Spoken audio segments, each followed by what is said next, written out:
Hello, everybody, and welcome back to Alumni Stadium. John Robbins. I'll eventually be joined by Jonathan Koss for today's broadcast of the Thiel College Tomcats against the Bethany College Bison in a battle between two pack opponents that have basically had polar stories, parallel stories, I guess, is probably the best way to describe it over the last few years. Struggles within their programs, not consistent winning, but today these two teams battle it out in what some are saying is probably one of the biggest games in the Bauman era thus far. We'll turn it over to the coaches' show as a part of our pregame, and then we'll come back with myself and Jonathan Koss following the national anthem here at Thiel College Alumni Stadium. Hello, everybody, and welcome back to the coaches' show. I'm your host, John Robbins, always joined by head coach Sam Bauman, and we are going into Bethany Saturday. The game last year, I mean, no doubt about it, an instant classic, 27-26 in a monsoon down at Bethany. But for right now, we're focusing on this year's team, this week's game. So looking back, how's this team responded this week following back-to-back losses? We had a really competitive week of practice. It was good to see us kind of go out and really push each other to get better and continue to work on the mistakes that we made. I think we played two decent games, just incomplete games, and we're looking to play a complete game this Saturday. I think I've messed myself up over here. The two losses were more competitive than the past season, as you mentioned. What can you say contributed to that bump in competitiveness and talent-wise? I'd say is probably the two greatest things. Yeah, I mean, it's just the work ethic that we have going into year two. They're doing the things that we've been asking them to do consistently. So whether it's in the weight room, over the summer, making sure that they're changing their bodies, doing what they need to be doing. So we're in a better spot. And then we've, obviously recruited. And, I think we have some talented players that are pushing our upperclassmen to continue to get better. So it's been a good mix of both. And speaking of upperclassmen, we switch to the opponent, Bethany. They have an upperclassman-heavy defense. And the new coordinator that you mentioned earlier this week, how do you feel the offense can attack this defense? I think they're a very aggressive unit. So it's going to be a challenge. I think they're much improved, very good. They fly around, but they are aggressive, so we can take advantage of that aggressiveness with hitting them on a bigger runs, because if we can get a seam, we should be able to get going for some big chunk plays, and then taking advantage of the RPO game, that kind of stuff off of it. So it's going to be a challenge. They do some really fun stuff, and it was I'm a defense coach, so it's always fun to watch defenses that fly around. But I like our game plan this week. I think we do some good stuff against this type of defense, and it's similar to what we try to do defensively as well. So our offense is very used to it, so it should be a fun matchup for us. Speaking about the offensive game plan, has either quarterback put themselves in the driver's seat to start on Saturday? Yeah, we have an idea who's going to be out there, so we're excited to kind of see how that all plays out. And it was a good week of practice at that position, so I'm pumped up to roll out there, I guess today, and get her done. Besides those two guys, is there anyone else that you think should have a mention, had a big week of practice, could have a big game this Saturday? I think it's been 2 weeks in a row. Dre Rogers, the receiver, has really picked his game up. It's been fun to see him compete at a little bit higher level. So that was really good to see on the offensive side. So yeah, no, I think that'd be the guy who kind of stood out for me over really the last 2 weeks of kind of putting his head down and really grinding. And, going off script a little bit, he did have a great game last year against Bethany. Do you think that fuels him a little bit to have even bigger numbers this season? I mean, I think he just wants to be the best player on the field, and that fuels him. So, it doesn't matter who we're playing, what we're up against. He wants to go out there and compete at a high level, and, I think he's starting to figure out the habits that he needs to be able to do that week in, week out. And let's go to your side of the ball. Defensively, last year they had some pretty explosive athletes. They lost due to graduation. What does their offense have this season to make it still have that explosive type of identity? Yeah, no, they have speed. Their little slot receivers are really talented. They can all pop the top. So, it's going to be a challenge with them. And then at the edge, they have some nice players as well. Their quarterback play has improved. So, they're a good football team, both sides of the ball. They are much improved from last year as well, so it's going to be a challenge. But I think we match up pretty well against them, and I like our front against their front. They have some young guys who have to step up, and I think we can take advantage of that with our upperclassmen. And there is no ignoring getting around the big headline that last year you snapped the streak. I put quotes around it for this team last year. What would it mean to this program that you're building to get over the edge and finally get a win at home? No, I mean, just like before, it's just it's less of a monkey on the back, but it definitely still is in the back of some guys' heads that we haven't been able to get the home win in a little bit of time. But I think the mindset's changed. It's no longer about kind of winning one game. It's about stringing together good performances and being able to come away with multiple wins in multiple seasons. So I think the need to just get one is no longer there. We're trying to build a competitive team that can win week in, week out. So it's in our conference, if you don't come with your A game, you're not going to be able to get a lot of wins, whether it's home or away. So it's an important one for us. I think it's one that I'm pretty pumped up for Saturday. It should be an exciting game. I love that mentality, Coach. Thank you for coming on, as always. We'll turn it back over to our live broadcast crew. If you're listening on YouTube, just switch over to WXCC 88.1 FM, Greenville, Pennsylvania, for Thiel versus Bethany. And welcome back to Alumni Stadium. John Robbins, Jonathan Koss on WXTC 88.1 FM, Greenville, Pennsylvania. And we turn it over to Koss's Keys of the Game. This is, I love that, Koss's Keys. A new Keys. segment. So, all right, Koss, break us into it. All right, number one is going to be containing Kairos Sams in the pass game. We saw him go for 170-ish yards against W&J earlier this season. And if he's able to pass the ball effectively against this Tomcat team who has struggled in the pass game so far this season, that could be a way that the Bison get out of Thiel with a win. Second one is managing the run game on defense. If they're able to get to the quarterback and wreak havoc in the backfield, especially in the run game, I think it will go well for the Tomcats. Next, we have the Tomcats needing to establish their own run game. They have been very lackluster on the ground so far this season. We've seen spurts where they have been explosive in the air, but nothing has come consistently for them on the ground. So if they're able to do that, I think the Tomcats can squeak out it with a home win for the first time in a long time. And then the last one is making Joey Fell comfortable. He will be the starter for the Tomcats today, and being a young guy in a big game like this, he's going to need to get comfortable in the pocket. And if he can establish himself as a good quarterback in this ball game and get comfortable, I think that could be very big for the Tomcats' success today, Robbins. And I think another thing is that this defense that has been so stingent this year stays at what it's been, which is shutting down the pass game. And they've done that decently well thus far.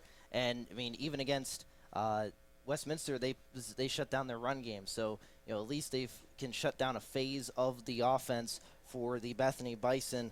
And, I mean, looking at this game last year, it was a 27-26 thriller in a monsoon down at Bethany's homecoming. I want to shout out my boy. He's currently at Syracuse's Newhouse Graduate School for Communications, Drew Von Sayo. He was their play-by-play guy last year for the game against Thiel, and he gave me all these little tidbits and stuff like that. So I want to shout out him before I go on to my piece. But the last game last year, led by Thiel, was Owen Trumbull, 8 for 12 for 113 yards, 1 TD, 1 INT. From warm-ups, I haven't seen him, and it appears Joey Fell's getting the start. So we don't know about his status, but I did see other quarterback, number 18, Christian Martinez, as what appeared to be the main backup in warm-ups. So we'll keep you attest to that just in case. Dion Logan, who's also inactive, 5 carries, 88 yards and a touchdown. Jordan Collier, 4 carries, 32 yards and a touchdown. And we mentioned in the pregame show with head coach Sam Bauman the stats by Andre Rogers: 3 catches, 81 yards, 1 TD, 75-yard kick return touchdown. Big day for him, so big explosives from this Thiel offense. Looking on the Bethany side of things, their top 2 guys are graduated. Marquise Robinson, 11 for 18, 186 yards, 2 TDs, and an interception. Trey Owens, 40 carries, 213 yards, and 2 touchdowns. Both those guys are graduated, but they do have Davon McWhorter, 2 catches, 67 yards, and 1 touchdown. And I guess part of the strategy for the Bethany Bisons, they kind of try and hide him on the 2 deep that they release. So it's very interesting to see where he'll show up. But from what I've heard, he'll be all over the field for the Bethany Bison. I completely agree with you, Robbins, on that analysis. It's going to be very interesting to see how the Bison manage their game today against the Tomcats, who have shown very sporadic stints of excellence this season. And then on the opposite side of that coin, they've shown themselves to be what many people in the PAC would consider the same old Tomcats. So being able to not know what's coming out of your opponent does work in the Tomcats' favor, but let's just hope that they're efficient on all aspects of the game and they can get this game done. We can call it Thiel College home victory for the first time in our career. Well, it'll be the first time since October 29th, 2017, 2,149 days. It was a 50-42 track meet against the Waynesburg Yellow Jackets. It's been 27 long home Saturdays, including a couple weeks ago, 14-0 loss to Case Western. Looking at the offensive stats, we'll go into the starting quarterback, Joey Fell, 6 for 13, 67 yards, but he was sacked 3 times. He had 16 carries for 34 yards. Chase Lawler, the birthday boy himself, 5 catches, 46 yards. Blake Joseph, 3 catches, 38. Defensively, Luke Faber, that's the name we always call. He was 8 total tackles, 4 solo, 4 assisted, 1 tackle for loss, and then 4 different Tomcats had a pass breakup last week, shutting down pretty effectively for 3 quarters, except for the first, the pass game of the Westminster offense. So, this offense is this defense has been really impressive the last few weeks. Can they keep it up against an explosive Bethany team that comes in here just as hungry and angry as the Thiel Tomcats? We'll step aside for a little bit of a break and come back when the teams get on the field here at Alumni Stadium.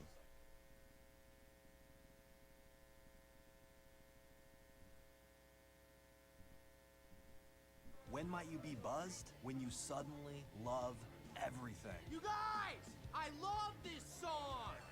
I love these nachos. I love our kickball league. Ugh! I love this guy.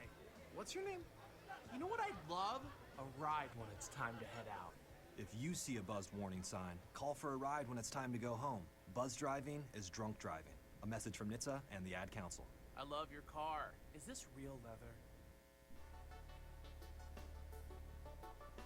This is John Robbins, the voice of Thiel College football, and you're listening to WXCC 88.1 FM, Greenville, Pennsylvania.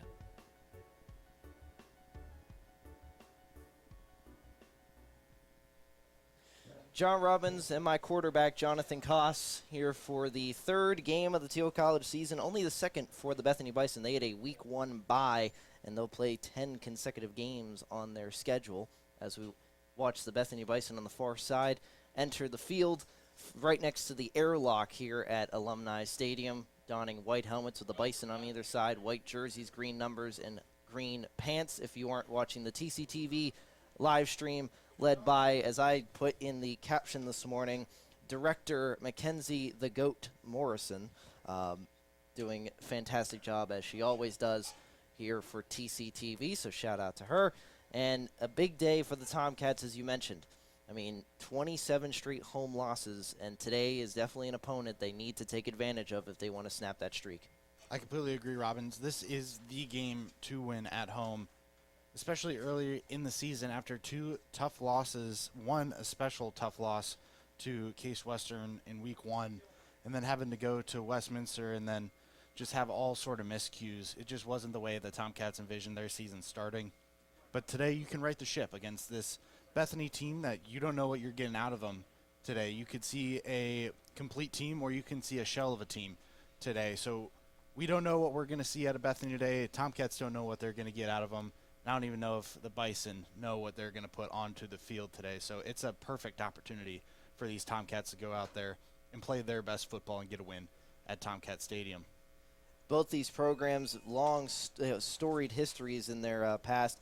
both starting their programs in the 1800s, Thiel in 1892 and Bethany in 1894, and they've played a multitude of times. Thiel leading the series 40-36-1. The last time Thiel won was last year, as we mentioned, 27-26. The first meeting was back in 1917, so over 100 years ago, these two teams first met in a 59-0 drubbing by the Bethany Bison. And the last time this game was played at Thiel was a 20-0 shutout produced by the Bison. So the offense looking to score some points for the first time at home against the Bison in a long time. Some questions coming to this game. Well, we answered them pregame. Who starts at quarterback? That it will be Joey Fell. Does the Tomcats offense finally find a spark behind him is the even bigger question. Koss, what does Joey Fell bring to the field contrary to other players at that position? Joey Fell has the ability to extend plays with his feet. He's a great improviser in the pocket. When he feels the pressure coming from the defensive line in the second level of that defense, he's able to make a play with his feet to extend the play. And we've seen it. We saw a lot at Westminster how he was able to extend with his legs. Today I want to see him extend with his legs but deliver a ball on the top of that. It's a little one-dimensional when you look at a team and they are continually running with their quarterback. You know what's coming by the second quarter.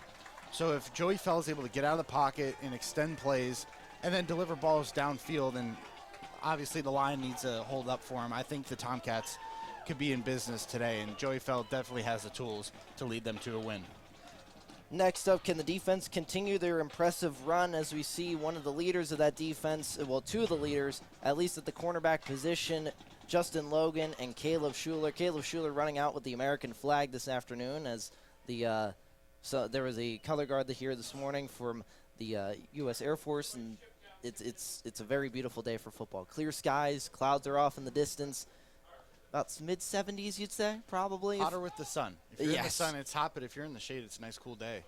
And the final question that I have for the Thiel Tomcats, can they pull it off again and end the home losing streak? I think they can, Robbins. We've seen this Tomcat team make improvements every single week, and I think that they're fired up today. They know what's on the table for them to take in this ball game. So if they're able to go out and execute on offense and defense, you know the defense, like you talked about, Robbins, the defense is going to go out and they are going to deliver consistent football every single game for this Tomcat team.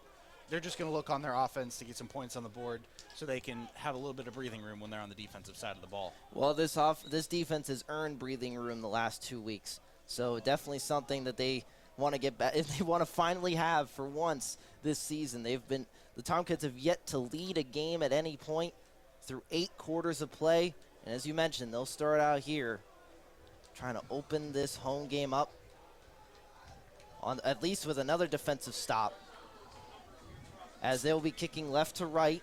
Bethany will receive first. Koss, I don't know about you, but I've been fired up since, let's see, 7 a.m. this morning. Oh, it's been a long time coming for not just you, but the entire Tomcat family in this ball game. Looking forward to seeing what they come out with today, and I'm with you, Robbins. This is just an exciting atmosphere. The crowd's getting into it. I'm ready to watch some Tomcat football. Preston Lespowich with the pink shoes to kick off this game, moving left to right. Teal white helmets, blue jerseys, white pants. A very classy look for the first afternoon game of this season. They're ready for business, Robbins, and I am too. Kickoff coming momentarily. Thiel College sideline buzzing in. The crowd's starting to file in. It's game time here at Thiel College Alumni Stadium in Greenville, Pennsylvania. Once again, John Robbins, Jonathan Koss, we'll have you here all afternoon. Thiel, Bethany. For the 78th time between these two. Ref gives the go-ahead, and Lefkowitz, it's all him now to get things started. 2 returners back deep for the Bethany Bison. And away we are between the Bethany Bison and Thiel College Tomcats. That thing kind of flutters inside the 10-yard line, returns out to the far side, gets to the hashes, will be turned back, moving east to west now, gets a decent return and pushed out of bounds around the far sideline. Devon McWhirter, we mentioned him, the grad student, was going to make an impact today for the Bethany Bison, and he already is. That was a great return for the Bison. They wanted to come out and step on the gas against this Tomcat team. They knew that they were going to be fired up coming out of the gate, and you knew that they had to do something to start off this ball game on the right foot. They're going to be on the 37-yard line in their own territory, marching right to left for the Bison here. And it's game time. First offensive play. I'm excited. 1st and 10, as you mentioned, moving right to left, shotgun formation for Kyra Sam.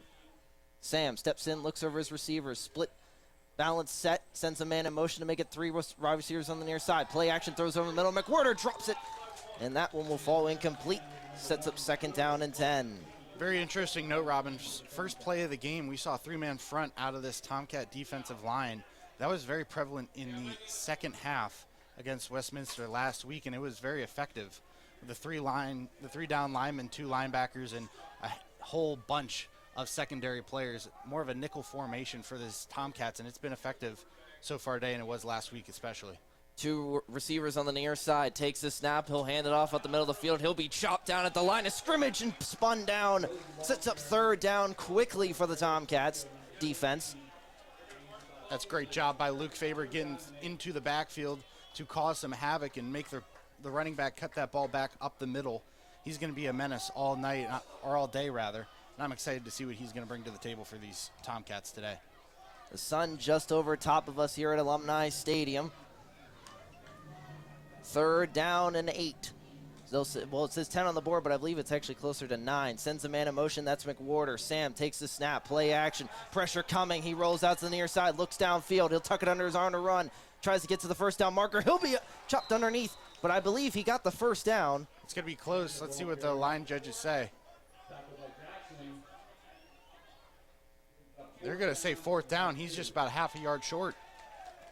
Definitely 4-down territory if you are the Bethany Bison, but they'll trot out the punt team. But if you're the Tomcats, you got to look for the fake here as Andre Rogers goes back to receive. The Tomcats know that the Bison, they're coming in to establish themselves in this game, so I wouldn't be surprised if we see some smoke and mirrors from the Bison here early. But also, it would make a lot of sense for them to just punt this ball away and try to let their defense stop this momentum that the Tomcats have established. Landon Bailey to punt. He'll get it off high, arcing, spinning like a spiral, and that one will drop inside the 30-yard line and bounce and die around the 21 as it trickles out of bounds. 1st and 10 for the Tomcats, moving left to right. Let's see what these Tomcats can do on offense. I'm excited under the general now, Joey Fell, as he's going to take over offensive duties after Owen Trumbull was benched. He had some woes in that Westminster game. He had every opportunity to showcase himself, and just slow start for the Tomcats, and the coaching staff going to the young guy to see if they can get some energy, and he was very energetic in the second half against Westminster last week, Robbins. Joey Fell, Andy Plowden in the backfield. 2 receivers on the far side. The birthday boy, Chase Lawler, on the near side, the lone receiver. Sends a man in motion. That's Andre Rogers. He'll hand it off to Andy Plowden. Gets up to the near side to the hashes and is brought down after a nice 6-yard gain on 1st down. That's a great push by the Tomcat offensive line. That's about the first, maybe second time we've said that this year. They've definitely been a weak link for these Tomcats this season, but right there, good push, able to set the groundwork for Andy Plowden, and he had an easy job as the gap was wide open for him to go through. Shotgun formation for Fell. Seth Phillips, the tight end on the near side, has Chase Lawler on this near side. 2 receivers on the far side once again. He takes the snap, trots back, looks to throw to Chase Lawler, and that one's nearly intercepted on the near side by Dadrick Vickers. He undercut that route and nearly intercepted for a pick 6. That ball was put on a platter for Vickers. I don't think Fell saw him coming in as he was breaking that way. Fell didn't do a great job disguising his eyes on that play either. He was going to Lawler the entire way. And luckily, the Tomcats get out of that without a turnover. But they have second life here on 3rd and 4, or 3rd and 5 rather. Bunch formation to the near side, 3 receivers. Sends a man in motion. That's Blake Joseph, who lines up behind the tackle. Fell will take the snap. Pressure coming. He'll try to evade it. Makes a man miss. He'll throw it forward. Has Andre Rogers, who was wide open with nothing but green ahead of him. and that one falls incomplete. Joey fell. He was very close to past the line of scrimmage when he released that ball. I don't know if referees are going to call something on this. It doesn't appear so, but as you mentioned, Rogers was wide open downfield. He saw a gap in the defense down the seam, and he went to go try to exploit it, but fell a little bit too strong on the throw and overthrew him. Adam Devine back deep to punt for the Tomcats. Dion Parker back deep to receive. A line drive kick. Still gets some air underneath it. That one takes a bounce, and he'll be ripped down immediately. What coverage by the special teams for the Tomcats. On the tackle was Jackson Pletcher, the senior strong safety from DuBois, coming in with the big special teams play. That's a great job for the Tomcats to get over into the other side of the field and wrap up the explosive returner for the Bison. We saw that on the opening kickoff. All the guys on their team, you heard it in the pregame show, they have some speed on this team, and they can make you pay. So good job by the Tomcats special teams unit to not let that happen, and it's going to be a long field ahead of the Bison. 1st and 10, ball at the 40-yard line, their own 40 to be exact, moving right to left for Bethany. Sam steps in with a running back to his far side, sends a man in motion. Takes the snap, hands it off, finds room around the near side, and that one's quickly wrapped up in the backfield. What an effort by number 92, Jordan Volpe, the local Sharon product, coming in to finish off that play. It's nice seeing Jordan Volpe back in on the defensive line for the Tomcats. He had some injury issues against Case Western and then was in and out of the game against Westminster last week. So looks like he's feeling well, feeling like himself, and you saw it there. He was himself on that play. Shotgun formation once again for Sam. Balance set, 2 receivers on the other side with a running back. Now shifting out to the far side. Sam steps up, will look to run, has some room, makes a man miss, gets the first down, and barrels forward into Thiel territory inside the 45-yard line, now in the Tomcats side of the field.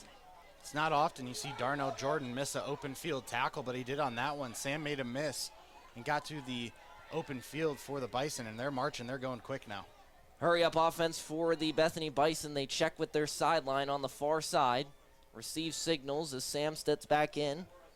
2 receivers on the far side. They motion a third over there with 1 on the near side, 1-on-1 coverage.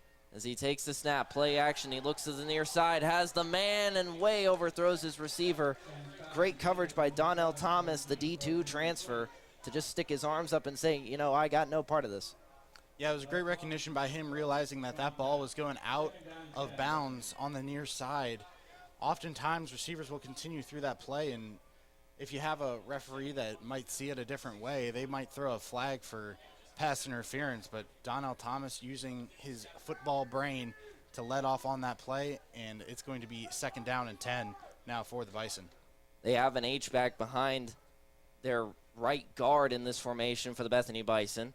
He'll hand it off at the middle of the field. Some power football, cuts to the outside, sent to tackle, keeps pushing forward, and Darnell Jordan rips him down as Charlie Mills barrels forward. This run game for the Bethany Bison looking very effective right now on this drive.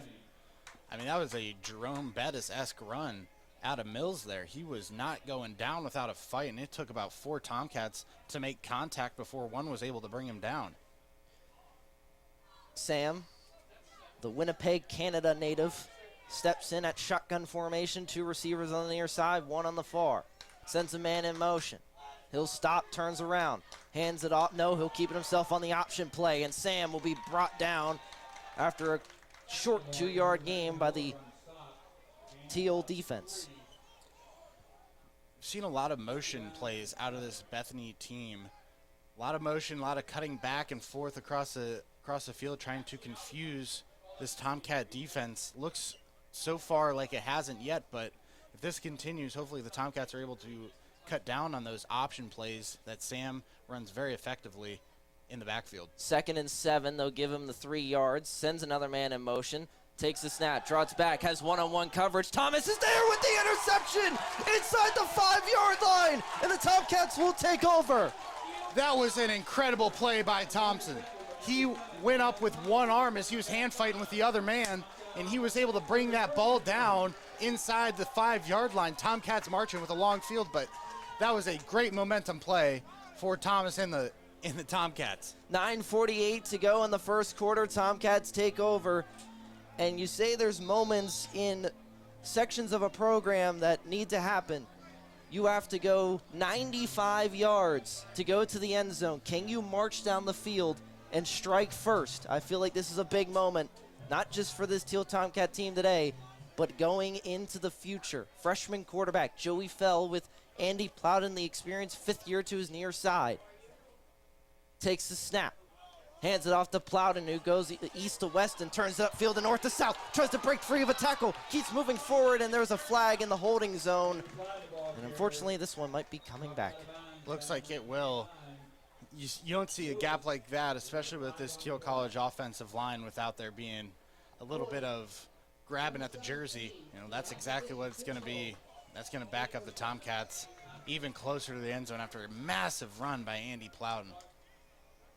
I wouldn't be shocked if they give it to him again. Andy Plowden, as we mentioned in previous games, he won a state title as a running back, so he has the experience, and boy, is he a good runner when he gets into open space. I think that's a very undervalued thing for him, as he played defensive end for several years for the Tomcats. First down and long behind the sticks are at the 2-yard line. Fell in the end zone in shotgun formation. Bethany shows a little bit of pressure with 2 linebackers. Takes the snap, hands it off to Plowden, has a gap in the middle of the field, makes a man miss, keeps pushing forward and gets up to the 14-yard line before being spun down just short of the first down marker, and Andy Plowden is moving that football. That's a great job by Plowden to recognize the gap that was opened up a little bit late out of the Tomcat offensive line. He exploded through there and was able to get almost to the first down marker. Moving left to right in the first quarter, 8:48 to go. High snap, that one retrieved by Andy Plowden. He'll keep pushing forward and gets the first down a little bit more. Andy Plowden, have a day, young man, to start out. He is just moving and grooving on this offensive side of the ball. Usually, we talked about this against Westminster. Andy Plowden, usually known for his defensive mind on the football field. This is the first time we've seen him on the offensive side of the ball, and he's making his name known this season as a good running back for this Tomcat team. Shotgun formation for Fell. Fakes the first clap, gets it. He'll tuck it under his arm to run. Looks around for the far side, sets a tackle and keeps moving forward. He'll carry an entire pile with him and gets within 2 yards of the first down marker. Now, one thing I need to know before you go into your analysis is that starting center Lucas Buchanan in street clothes on the near side sideline. So some snap issues early. That's partially because of it. Trying to catch a number, appears to be number 72, Chris Spady, as the starting center today. I did see a handful of centers in the Westminster game last week after Buchanan went down with an injury. Not sure what's wrong with Buchanan, but hopefully a speedy recovery from him. Shotgun formation, 3 receivers on the near side. He motions Plowden up, takes the snap, rolls out to his near side, dumps it short, and that one's deflected out of the air by number 55 for the Bethany Bison, Grant Schneider, the freshman D lineman from Parkersburg, West Virginia. Those are the balls that you have to deliver to the chest if you're a quarterback in Division III football. Joey Fell, being a young guy, hasn't had a whole lot of in-game experience, especially in the pass game. So, like I mentioned, those are passes that need to be completed, and hopefully as this game progresses, he's able to make those. Shotgun formation for Fell. He'll take it under his arm to run. Jumps it to cut, keeps moving forward and gets blown up after getting the first down, and this drive continues for the Tomcats. Tomcats moving effectively in the run game, and I don't think we've said that at any point this year. Definitely not. They have done great things on the ground so far today, and I think most of that is due to the fact they have a young quarterback calling the shots for them today. Don't trust him as much in the pass game, so leaning heavily on the run today. Shotgun formation. Takes the snap. He'll hand it off to Plowden. Cuts inside. He'll lean forward for about a gain of 3 on the play. Short gain for the Tomcats there, but I'm looking for the Bethany Bison to start making some adjustments on the defensive side of the ball, they have 3 down linemen and 3 linebackers, or 2 linebackers scratched at. So they're going small speed lineup on defense instead of stacking the box against a run-heavy Tomcat team like we've seen today. Shotgun formation, Andy Plowden lines up in front of Fell, sends a man in motion, play action off the jet sweep, throws it short to Andy Plowden, who's blown up at the line of scrimmage for a gain of 0 on the pass, so sets up 3rd down. That's a bad ball from Joey Fell there. That was a predetermined route that he was going to go to the entire way, and you can't have that in this level of football.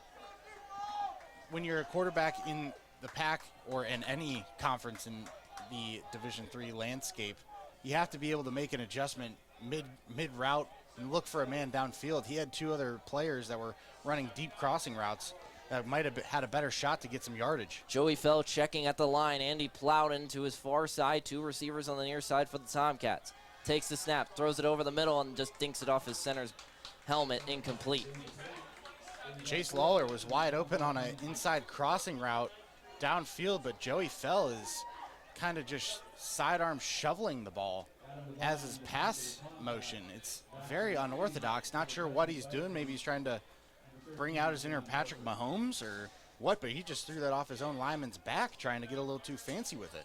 Adam Devine back deep to punt for the Tomcats once again. Back deep to receive Dion Parker.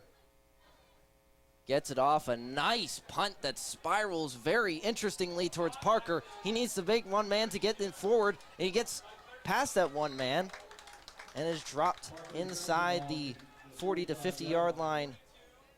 I'd say about the 44 according to the line judge in the Bethany side of the field, moving right to left.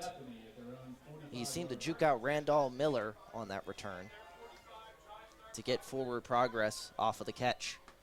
Yeah, the special teams unit for the Tomcats was not as good the second time around as they were on the first.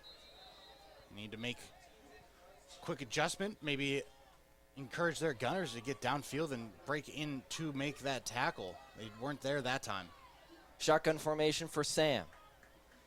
He'll hand it off to the near side, and he'll be met by Randall Miller after a gain of 3 on the play. Once again on the carry was number 10, Charlie Mills. Behind him is Jovan Davis.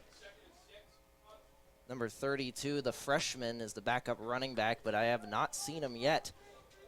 They've consistently kept Mills in the game as Sam sets up in the shotgun formation. Jumbo set to the far side with a tight end behind the right tackle. No play action, throws it over the middle of the field, and Donnell Thomas nearly was there to pick it off once again and sets up 3rd down. Tomcats got some pressure off that far edge into the backfield and into the face of Sam. He was just barely able to get that ball off before he was met by 2 Tomcats on the pressure. 4:56 to go on 3rd down and 6. Ball at the 49-yard line for the Bethany Bison. 3 receivers on the far side, a spread out formation for the Bison. Mills lines up to the near side of Sam, sends a man in motion. That's McWhorter. Takes the snap, drops back, throws, and the other one's in the area code. Falls incomplete. Technically, Darnell Jordan was on the coverage, but had nothing really to do with it, just a bad pass. That was a great job by Jalen Rose to bull rush up the middle and cause some issues for Sam in the backfield. He was on him in a hurry, and he was unable to get that throw on or where it needed to be, and just great job by the Tomcat defense forcing a 3 and out. Andre Rogers back deep to receive for the Tomcats. Punting right to left. That one weird spin on it, kind of sideways, bounces at the 25 and rolls. Takes a Thiel bounce up to the 26, and that thing will be down. Tomcats will move left to right. We'll step aside real quickly on WXCC 88.1 FM, Greenville, Pennsylvania. When might you be buzzed? When you suddenly love everything. You guys, I love this song. I love these nachos. I love our kickball league. Ugh! I love this guy. What's your name? You know what I'd love?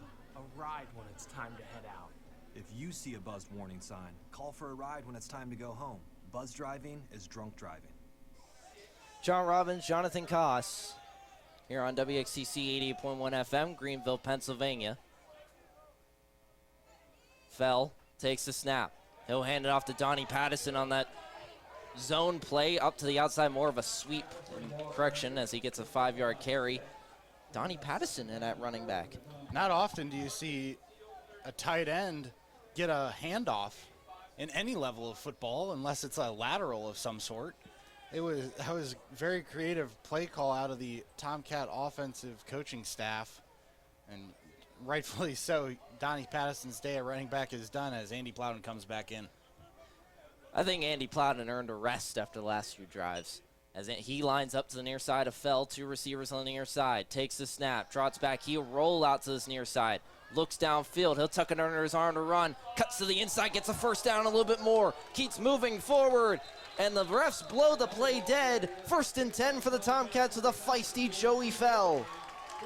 You could tell Fell is second-guessing his passing ability after a couple of miscues in the pass game early in today's ball game against the Bison, but he's able to make an improvised run play out of that.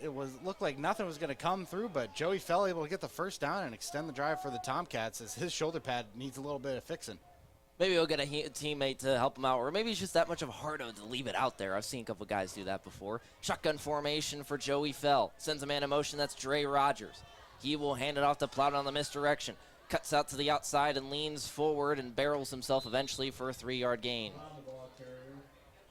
The near sideline judge says a 3-yard gain. The far sideline judge sends a 2-yard gain. They'll give him the 3. No, they'll give him the 2. I think that was a 3-yard gain. It's all right. Andy Plowden might get this back here. I really hope the Tomcats do implement some passing attack at some point in this ball game. That's really going to open up the floodgates for Plowden in the run game. Or maybe this is the strategy. Run them early, know that what their weaknesses are, and make them stack the box and use their speed on the outside. Also very true. Let's see what they do here. Shotgun formation for Fell. He'll tuck it on the quarterback draw.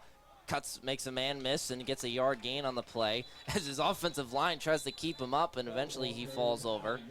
But the forward progress gives him a gain of 1.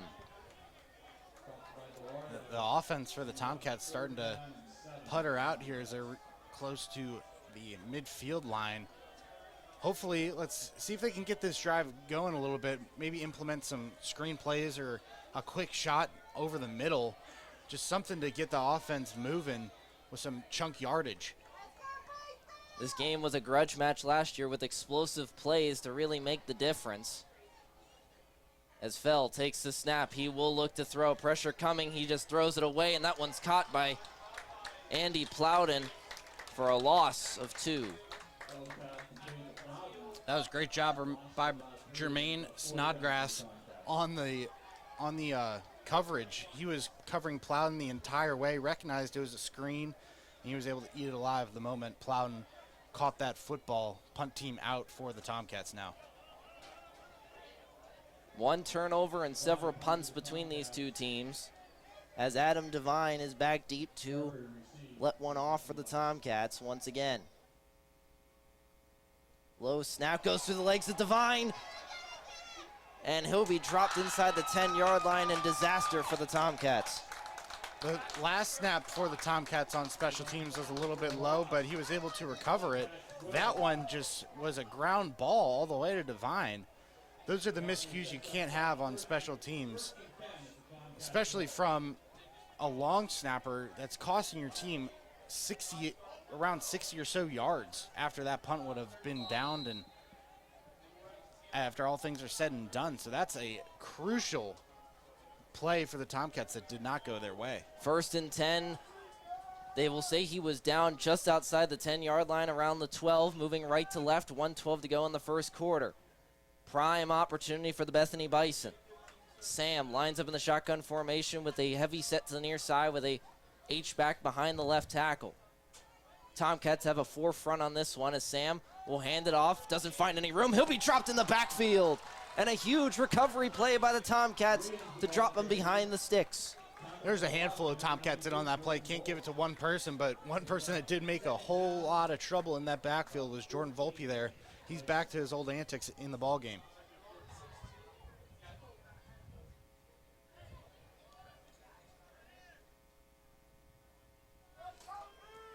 2nd down and 14, they'll say on the scoreboard.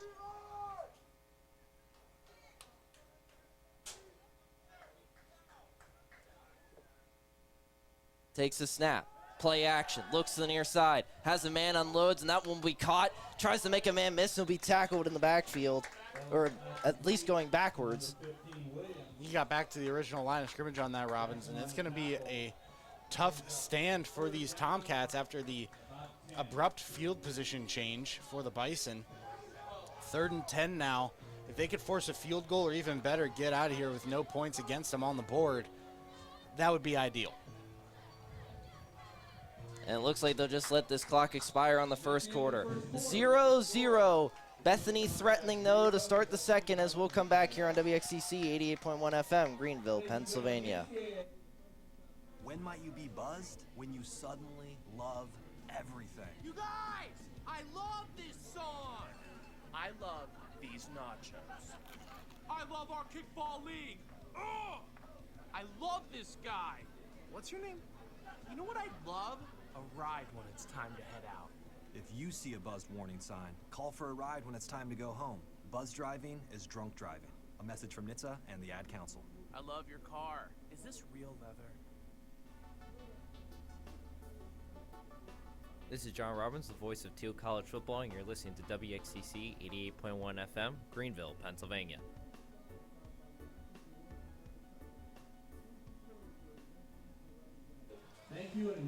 John Robbins, Jonathan Koss, 0-0, but the Bethany Bison threatening at the 12-yard line of the Tomcats, moving right to left now in this second quarter. Koss, just a defensive first quarter and miscues by the Tomcats to set up the Bison deep in their own territory. Usually by this point in the season, those miscues do not exist anymore, ideally for a college football program, but they're still in play for the Tomcats as they look to limit this drive points-wise for the Bison. The Michael Myers theme plays for the Tomcat defense. He'll hand it off up the middle of the field, tries to make a man miss. He'll be wrapped down inside the... No, he doesn't get inside the 5-yard line. Looks like the 6. Generous spot by the far side line judge. That's going to bring up 4th down. Looks like they might bring on the field goal team. We'll say the Bethany Bison do have some good kickers on their roster. In the warm-ups, they were making them from the 30-yard line, so that's about a 40-yard kick with enough leg to get it through, obviously. So kicking is a strength for this team.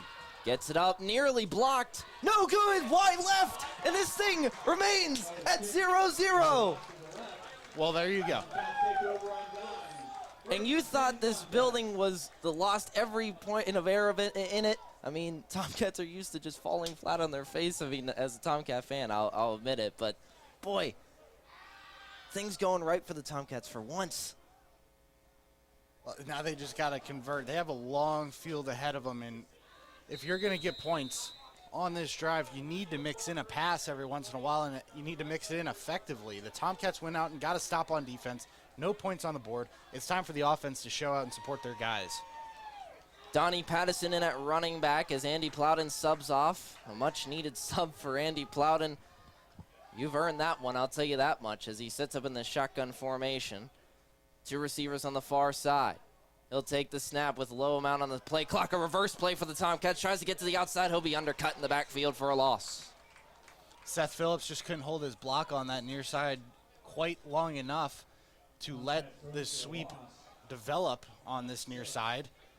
Tough job to hold a block for an extended period of time, but right there, unable to do so, and it did cost the Tomcats about 6 yards. And it appears Randall Miller, who is listed as the backup long snapper, is taking reps on the near side, so maybe that was the issue. Didn't have the starting long snapper in for the Tomcats. I didn't see him go into the game during that punt attempt as they'll zone read to Donnie Pattison. He'll just be dropped in the backfield as Joey fell. Once again, heavy dose of run out of this Tomcat team, and it's just not going to get you the yardage you need in this ball game. You need momentum on your side, and what better way to get some momentum than completing a ball downfield for some chunk play, get a first down, get this sideline on your side, and this entire stands who's here to see you win get them on your side as well. 3rd and 16, following the loss of 1, 13:07, clock rolling in the second quarter. Shotgun formation. Joey Fell fakes the first clap. He'll receive it on his command. Throws it short to Chase Lawler. A flag flies. Once again, Fell just delivering a sidearm ball into the lineman. He's not a very tall guy in the backfield. He almost has a stature in the same ratio as like a Drew Brees or someone like that, or a Stetson Bennett or Bryce Young, whoever, pick your small quarterback. You can't be delivering those sidearm balls at this level.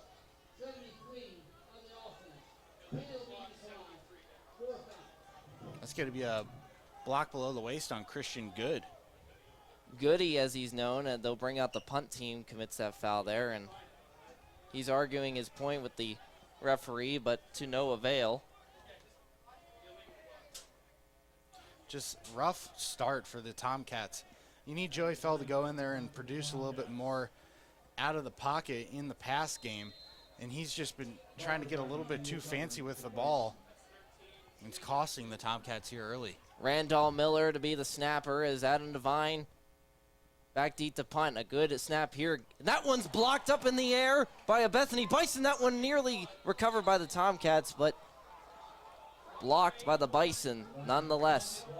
And once again, another special teams error sets up the Bison deep in Thiel territory.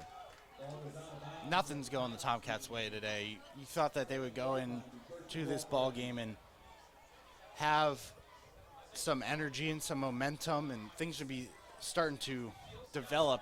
Things would go exponentially one after another. They would just pile on, but it's been the exact opposite. Bethany has come out here and played their brand of football, and it's been very good, at least against the Tomcats today. Ball at the 7-yard line on 1st and goal, moving left to right in the second quarter. Sam in the shotgun formation sends 2 men in motion to make a jumbo set to the near side. Mills is the running back. Sam will take it on the quarterback draw, cuts inside, and he'll be dropped down inside the 5-yard line by the Thiel defense. You know the Thiel defense is going to stay strong in the backfield. It's going to be rough to not allow a point on this drive, but we've seen the Tomcats have incredible stands on defense this season and last. So we're not writing it off, but it's a tall task, but I think they're up for it. 4 yards till pay dirt for the Bethany Bison. They set up in the shotgun formation. Sam with Mills to his far side. 2 receivers on either side of the line. Getting low on the play clock as he sends a man in motion, and a flag flies. That could help the Tomcat cause there if that's against the Bison. It is. False start against Cole McCabe, the right guard. A freshman getting some early playing time. As the ref accidentally whistles into his mic. Not even the mics are on, or not even the refs are on their game today. Yeah, just a rough start. As now they're backed up to the 9-yard line, following the 5-yard false start. 3 receivers on the far side for the Bethany Bison. Sends a man in motion. Takes the snap. Play action, throws to the near side. That one's low, and they'll call it incomplete for McWhorter. That was a great catch, but as you said, Robbins, that ball was low in the dirt. We saw some turf from up in the box. So great job by the far side line judge to call that play dead before things got a little bit too rowdy, and Bethany thought that they scored on that. And I mean, that thing was going to the house if it was complete. What a play by McWhorter to just be in the area code of that ball, even though it was right at his toes. Sam, shotgun formation, 2 receivers on either side. Steps in. Under 10 seconds left on the play clock. Darnell Jordan shows blitz. He'll hand it off on the jet sweep, tries to get around the outside, flips it on the option play, has a man there, and he's knocked out of bounds just short of the goal line. What a stop by Justin Logan, our co-worker and fellow commentator J-Lo on the touchdown saving tackle. He came in like a bullet on that play and was able to force the Bison out of bounds on the double option play. Great play design by the Bison. Give them credit where it's due, but even better play by Justin Logan to stop that. Going for it on 4th down, a big opportunity here for the Tomcat defense. 3 yards from the end zone. Shotgun formation for Sam. Sends McWhorter in motion. Takes the snap. Hands it off at the middle of the field to Mills. Pyle pushes forward, leans in, touchdown Bethany. What an effort by both teams to try and either stop or push their Pyle forward, and the Bethany Bison opened the scoring first. I mean, this Thiel defense, you can't say enough about them. They have been everything you want out of a defense at the D3 college level so far this season. And they've had a tall task ahead of them on a majority of their drives, starting on their own side of the field. And at some point, the bend, don't break mentality can only take you so far. Last time we saw this kicking team out on the field, it was missed wide left. We'll see what they do here on the point after attempt. The snap, the hold, pressure coming, nearly gets around the far side to Donnell Thomas, but the kick is good for the Bethany Bison. 7-0, Thiel will look to respond with 11:03 to go in the second quarter. Jill, why don't you tell the class what you did this weekend? Well, my dad and I went in search of some magical minnows and found a zillion of them in the stream from our lookout rock. Then my sister and I escaped from an evil slug king and went back to my super twig fort for safety. Then we told stories till it got dark, and the Big Dipper led us all the way home. Where were you, Jill? We went to the forest. It's not that far away. Ask your parents to take you and your friends to the forest this week. It's closer than you think. Check out discovertheforest.org. Brought to you by the U.S. Forest Service and the Ad Council. This is John Robbins, the voice of Thiel College football, and you're listening to WXCC 88.1 FM, Greenville, Pennsylvania.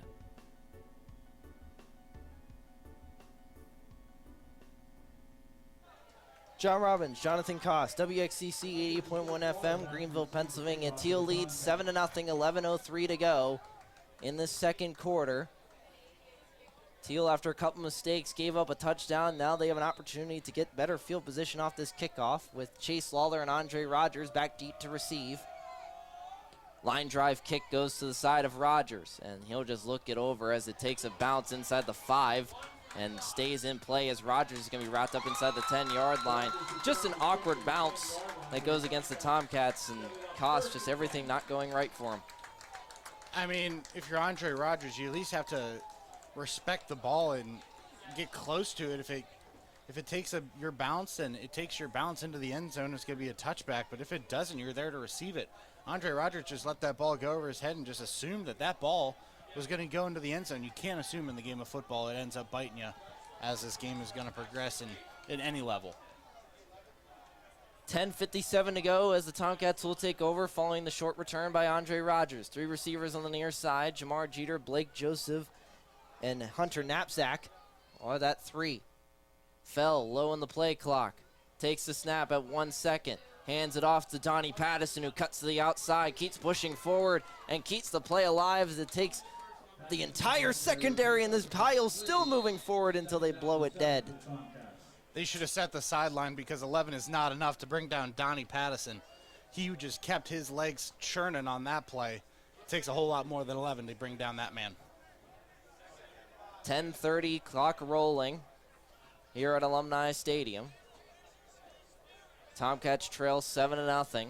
Second down, and I think that's a lot shorter than 7 yards, as they're saying on the scoreboard. Sends a man in motion. That's Pattison. He'll tuck it under his arm on the quarterback draw, and they've been reading that the last 2 drives as he's dropped in the backfield for a loss. You knew there was going to be some miscues and some things not going your way when you have a young guy at quarterback like you do, Joey Fell. But you expect things to at least be moving in a positive direction. Today, the offense just hasn't had anything go their way. Tomcats need something here to break this game open, at least in their favor offensively. Donnie Pattison in at running back, usually a tight end. But today, the backup running back, it appears. Shotgun formation for Fell, down on the play clock. Takes the snap. Draws back, looks to throw, throws it short to Jamar Jeter over the middle of the field. A 1st and 10 for the Tomcats. He bobbled that one and hauled it in. 1st and 10, and the Tomcats keep the drive alive with one of their first successful passing plays. Jamar Jeter pinned that football against his leg with his right hand. His leg kicked it back up to him. He was able to catch it in the breadbasket and continue his momentum upfield. And just as we said, Tomcats get a chunk play to get some momentum in this ball game. 9 minutes to go, clock rolling. One receiver on the near side, two on the far for the Tomcats. Fakes the first clap, Fell settles his line. He'll step up late in the play clock, needs to get it off here under 5 seconds. He'll get it off, takes the snap, looks, gets a nice block, tucks it under his arm to keep running, makes a man miss, leans forward, and now the momentum slowly favoring the Tomcats. The Tomcats, as you mentioned, Robbins, are starting to figure something out on offense. Dropping back into pass coverage to at least keep this Bethany Bison team honest. What a block by Zach Dillingham to keep that play alive and keep it going. The starting left guard gets, I think he'll contribute to that first down as much as anybody. As Fell throws it on the pitch over to Donnie Pattison, cuts his way upfield, keeps moving forward up to the 45, maybe the 46-yard line, sets up 2nd down and just short of medium range. Donnie Pattison, one of those guys that if you get the ball to him, he is going to bring energy at every level. Wherever he gets the ball, he's going to lower his head and try to get you as many yards as he possibly can on that play. He did so there. I don't know if there's any sort of Mr. Thiel or Mr. Tomcat, but Donnie Pattison is definitely in the running for that. He's done everything you can imagine for this school and loves it beyond belief. A man of campus, if you will. Under 8 minutes to go as Joey Fell lines up in the shotgun formation. Hands it off to Chase Lawler on the jet sweep. Has room around the near side. Keeps moving forward. Cuts to the inside. Has the gap. Ball pops out. We'll see what the ruling is here. And it's 1st and 10 for the Tomcats. They'll keep it in favor. Chase Lawler, he was getting a little bit crazy with that ball. He was carrying it a little bit too far away from his body. Luckily, was down by contact before it popped out. But that's just the little things that need to go right for these Tomcats. That's stuff you learn in 3rd and 4th grade football, Robbins, that needs to be in the back of your head at all times when you're playing college football, you'd think.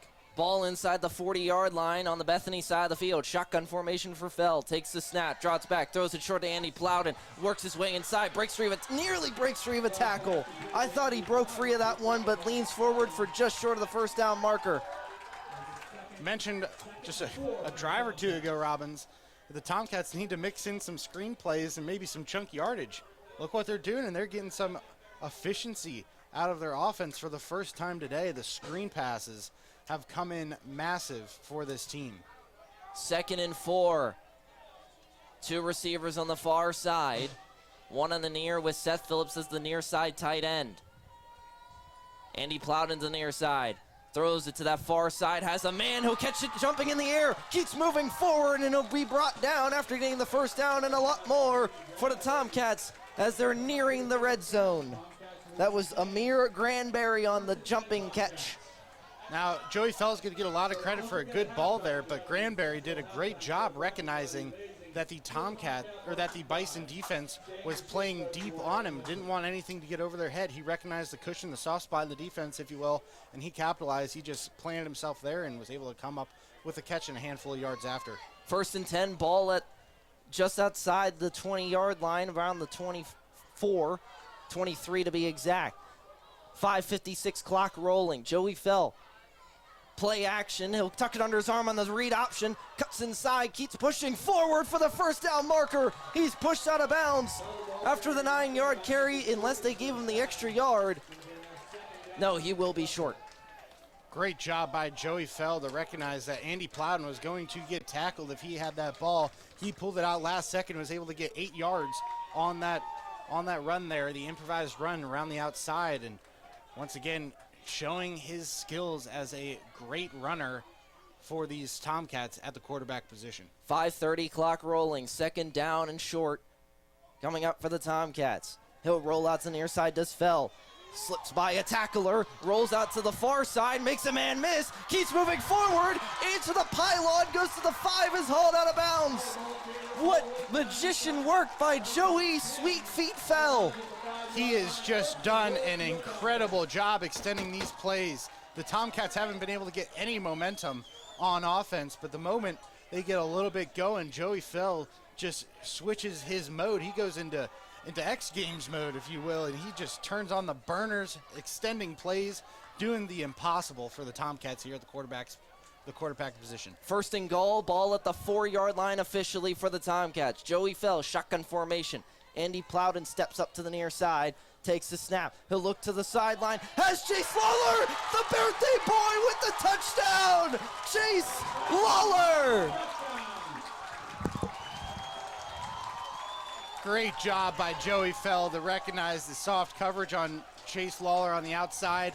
He delivered a high ball, and Chase Lawler, a freak athlete, able to go up and bring that ball down for the Tomcat touchdown. They're now in this ball game. Chase Lawler. Oh, a little trickeration for the Tomcats. Goes for 2, 8-7. And for the first time in 2023, the Tomcats lead a football game. Are you kidding me? Just incredible stuff out of this Tomcat coaching staff. They knew that they were off to a slow start and something they didn't want to happen.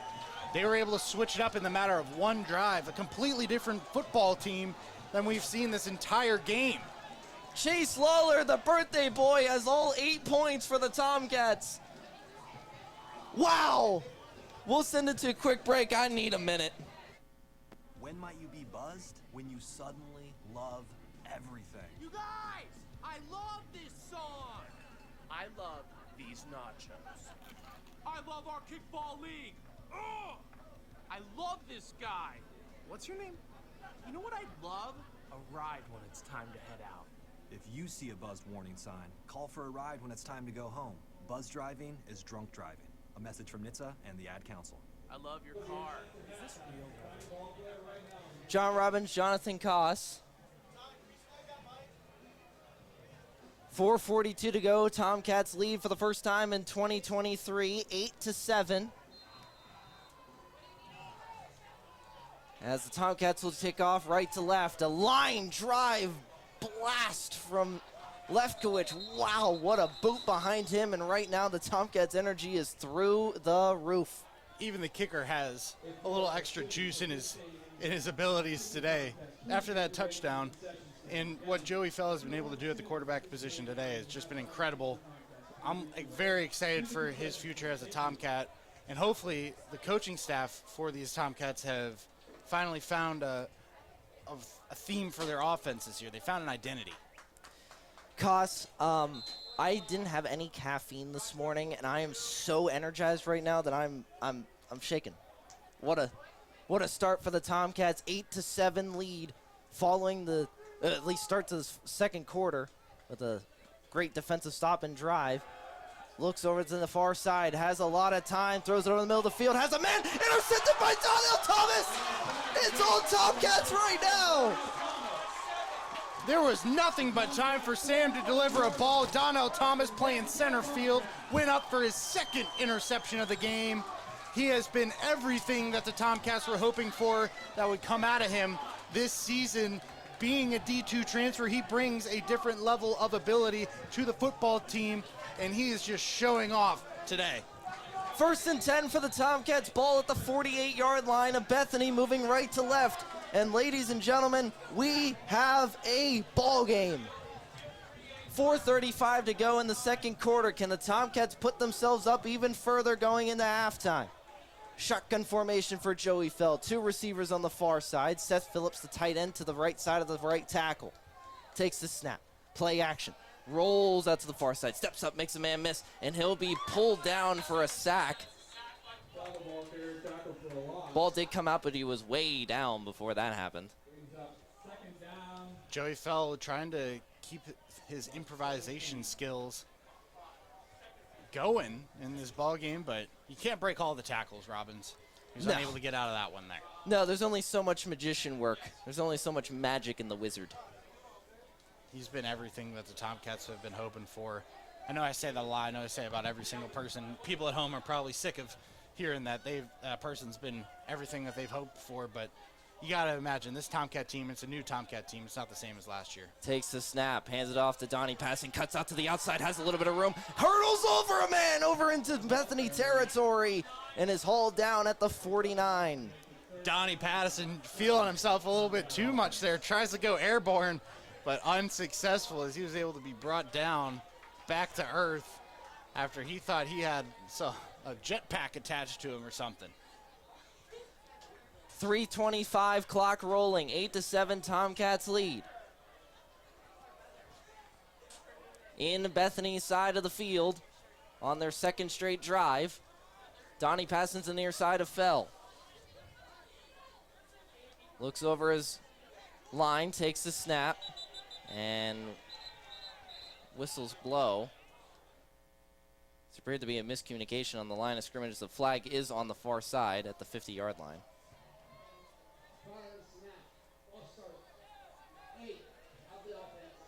Say go against Chase Lawler there. Birthday boy did everything on that last drive, going up in the air to grab a beautiful touchdown. And then gets the 2-point conversion as it sets up third down and extremely long back in Thiel territory. 3 receivers on the near side, 1 on the far, behind the sticks for about 3rd and 12. Takes the snap, drops back, has time, steps up in the pocket, looks to throw, and he'll just be brought down. Joey Fell's holding onto the ball way too long at the quarterback spot for these Tomcats. He's waiting for something to be wide open. Sometimes as a quarterback, you need to lead your guy to where the open position is on the field. He just was unable to do that there. A timeout on the field. We'll take it to a break here on WXCC 88.1 FM, Greenville, Pennsylvania. This is John Robbins, the voice of Thiel College football, and you're listening to WXCC 88.1 FM, Greenville, Pennsylvania.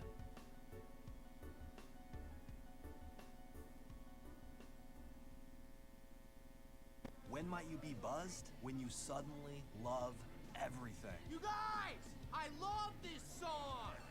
I love these nachos. I love our kickball league. Ugh! I love this guy. What's your name? You know what I'd love? A ride when it's time to head out. If you see a buzzed warning sign, call for a ride when it's time to go home. Buzz driving is drunk driving. A message from NHTSA and the Ad Council. I love your car. Is this real leather? John Robbins, Jonathan Koss, punt formation for the Tomcats. Adam Devine back deep for the blue and gold. Back deep to receive for the Bethany Bison is Dion Parker. Once again, he had a couple explosive ones, a low snap. Devine will get it off with the line drive, end over end kick. That one keeps on rolling deep into Thiel, deep in the Bethany territory. Keeps on going inside the 10. And the dried up pig is dead at the inside the 10-yard line. I mean, that was scary to very great for the Tomcats in a matter of 10 seconds. That ball was low on the delivery to Devine as the Tomcats were set to punt. He was able to just get it off, but that ball had enough front spin on it that it was able to just keep moving further and further into Bethany territory, and it's going to be a long field ahead of them with only 2 minutes and 16 seconds on the clock here in the first half, John. 8-7, the Tomcats lead. 3 front for the Tomcats. Sam sends a man in motion. That's McWhorter. Takes the snap, hands it off at the middle to Mills, and he'll be brought down by Chad Morningstar and a group of other Tomcats. But the first one to make contact was the honorable mention defensive lineman from last season. I mean, you can't say anything about this Tomcat team without mentioning Chad Morningstar. We mentioned a lot about Volpe and Faber, but Morningstar is a menace on that defensive line front.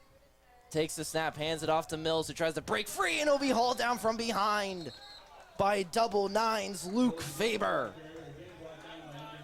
He is a freak of an athlete, is Luke Faber, local product over at Reynolds, and he has been just exquisite for these Tomcats early in this season.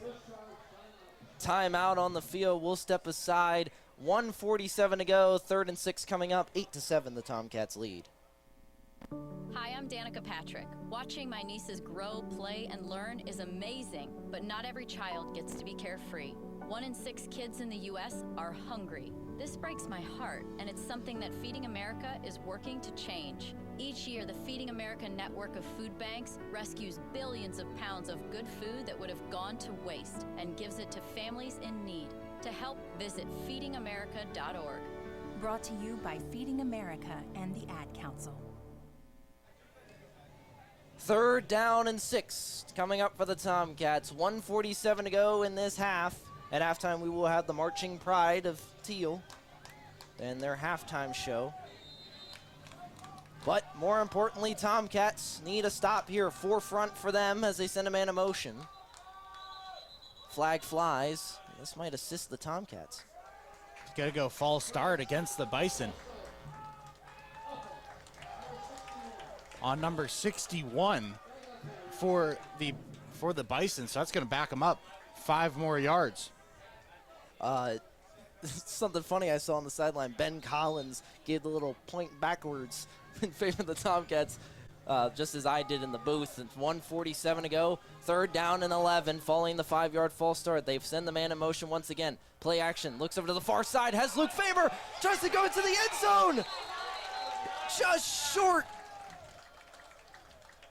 And it will not be a safety, but he'll be backed up deep at the 1-yard line. So dangerous spot for this punt team for the Bethany Bison.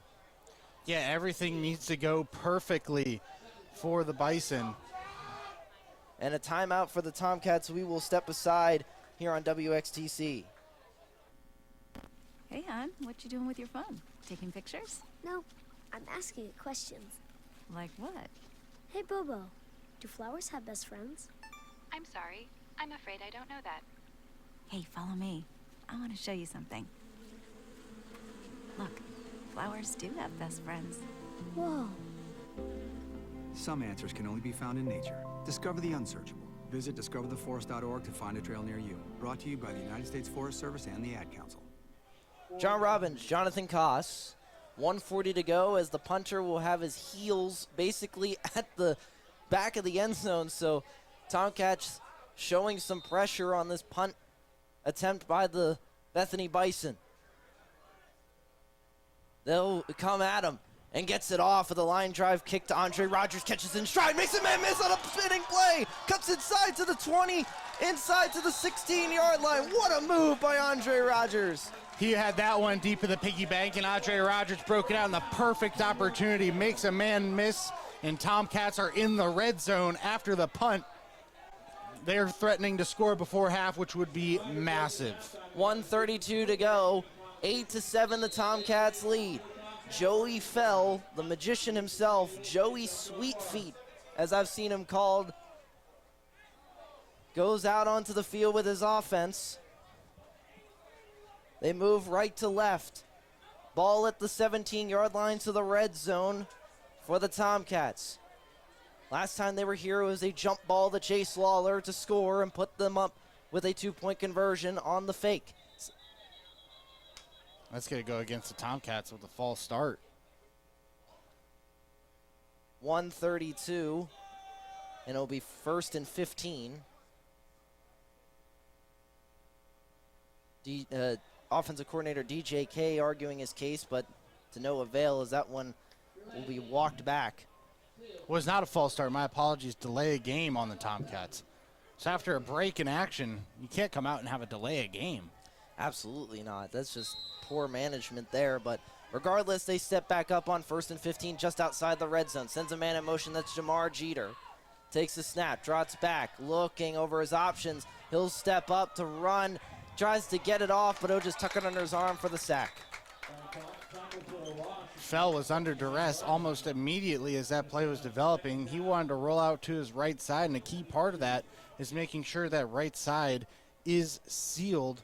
But Christian Good over that on that right side, he's that tackle on that right side. He was unable to seal that edge, and Fell just got sacked for a loss. They were just in red zone territory, and now they're just barely inside the 30. One thing I saw interesting on the near side was Jordan Volpe taking reps at long snapper for the kickoff potential, for the kick potentially, as Joey Fell would step up, points his receivers downfield. He'll tuck it under his arm and run. Goes up the field, is tripped up inside the 15, inside the 10-yard line, and they'll keep this drive going with 40 seconds left. They hustle back over. One timeout left for the Tomcats, but they'll save that for just in case they need to kick it.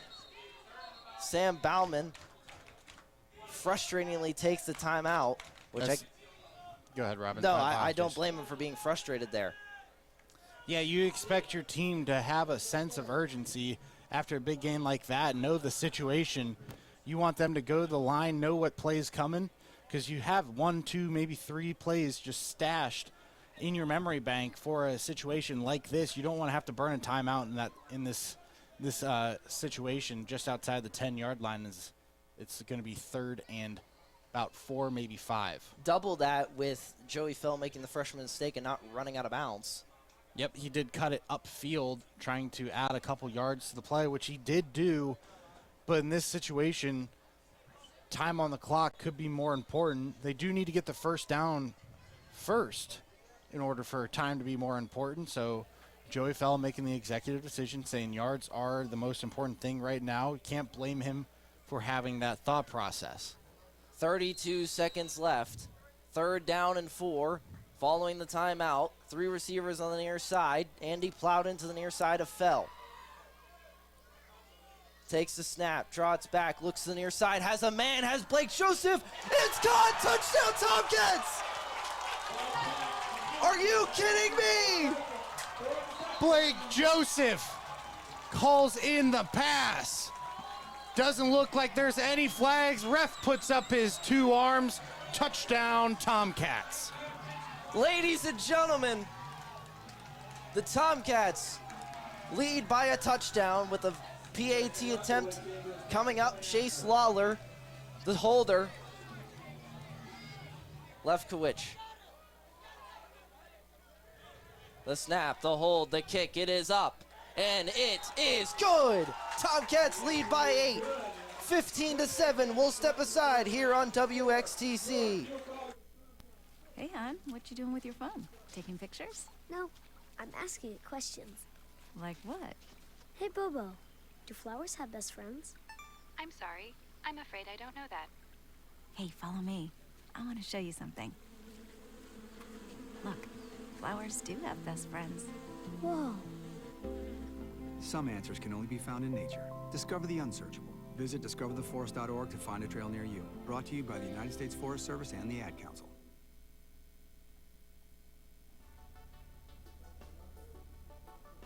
This is John Robbins, the voice of Thiel College football, and you're listening to WXCC 88.1 FM, Greenville, Pennsylvania.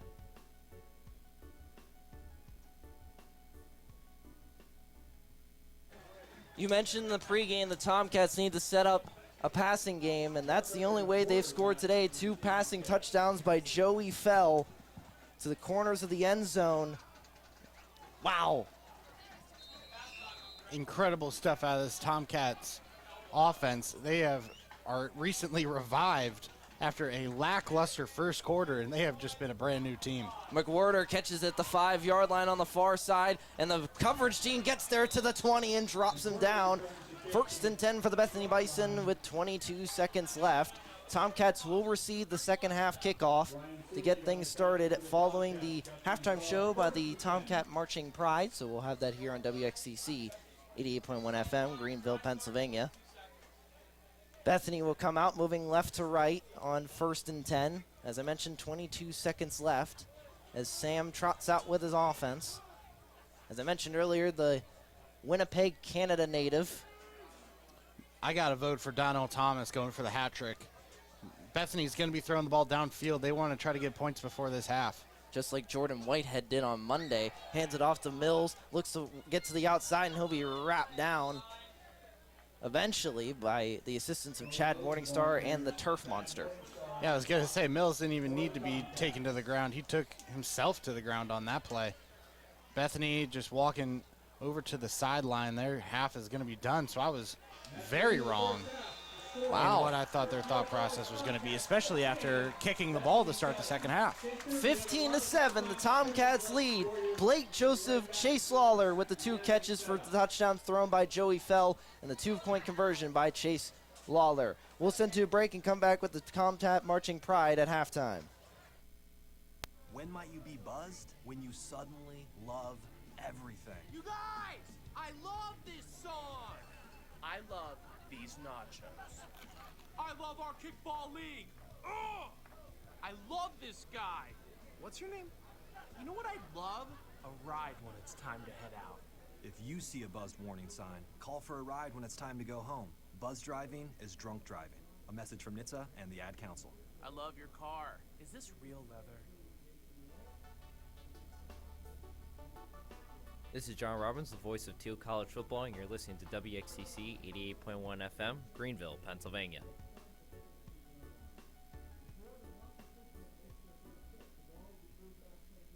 Hey, hon, what you doing with your phone? Taking pictures? No, I'm asking it questions.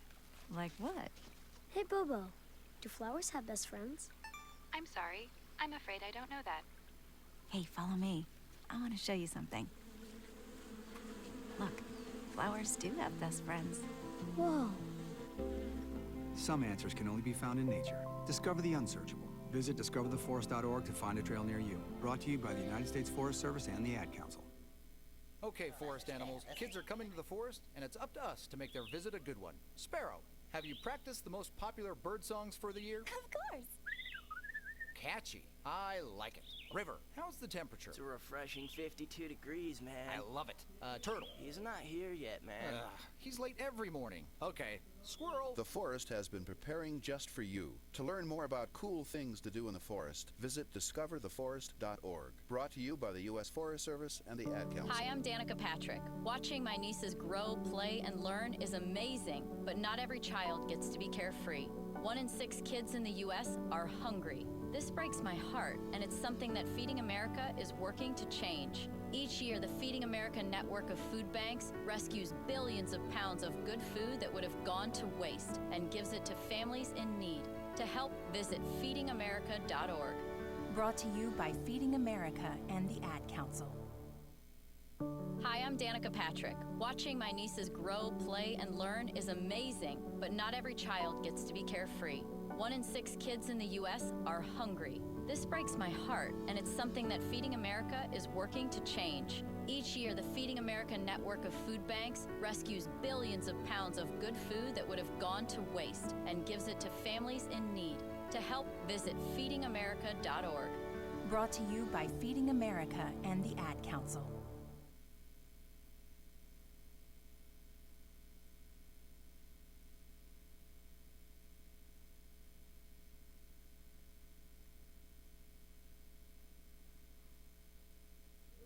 Welcome to today's halftime show, brought to you by the 2023 Thiel Tomcat Marching Pride.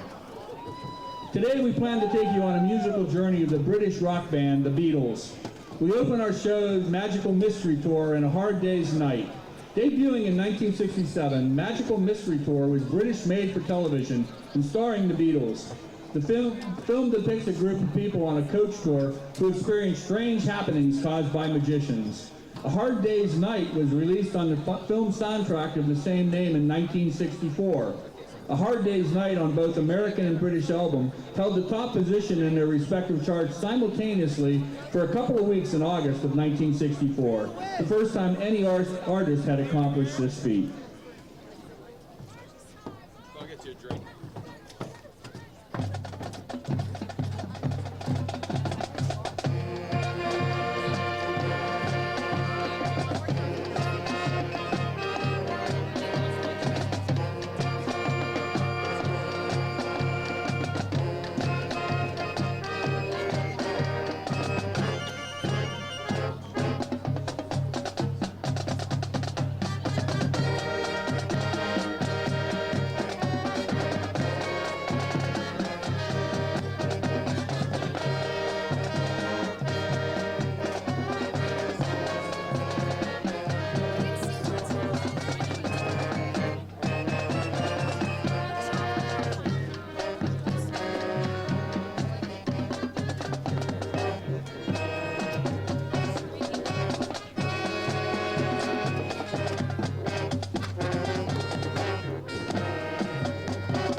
Eleanor Rigby was released in 1966 and continued the transformation of the Beatles. By the mid-2000s, over 200 cover versions of Eleanor Rigby had been made. The song was also popular with artists seeking to widen their stylistic range. Ray Charles recorded a version that was released as a single in 1968 and peaked at number 35 on the Billboard Hot 100 and number 36 in the UK. Aretha Franklin's version of Eleanor Rigby charted at number 17 on the Billboard Hot 100 in December 1969.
Hey Jude was released as a single in August 1968.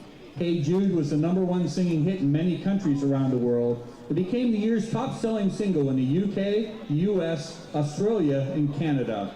Its 9-week run at #1 on the Billboard Hot 100 tied the all-time record in 1968 for the longest run at the top of the US chart, a record it held for 9 years. It has sold approximately 8 million copies and is frequently included on music critics' lists of the greatest songs of all time.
Ladies and gentlemen, thank you for your kind attention this afternoon. The amazing Thiel Tomcat Marching Pride is under the direction of Dr. Scott DeTulio. Band assistants include Morgan Bodner. When might you be buzzed? When you suddenly love everything. You guys, I love this song. I love these nachos. I love our kickball league. Ugh! I love this guy. What's your name? You know what I'd love? A ride when it's time to head out. If you see a buzzed warning sign, call for a ride when it's time to go home. Buzz driving is drunk driving. A message from NHTSA and the Ad Council. I love your car. Is this real leather?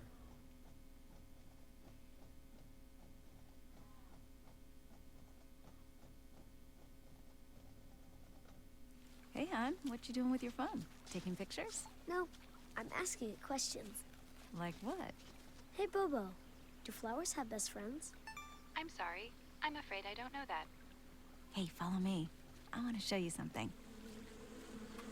Look, flowers do have best friends. Whoa. Some answers can only be found in nature. Discover the unsearchable. Visit discovertheforest.org to find a trail near you. Brought to you by the United States Forest Service and the Ad Council. This is John Robbins, the voice of Thiel College football, and you're listening to WXCC 88.1 FM, Greenville, Pennsylvania.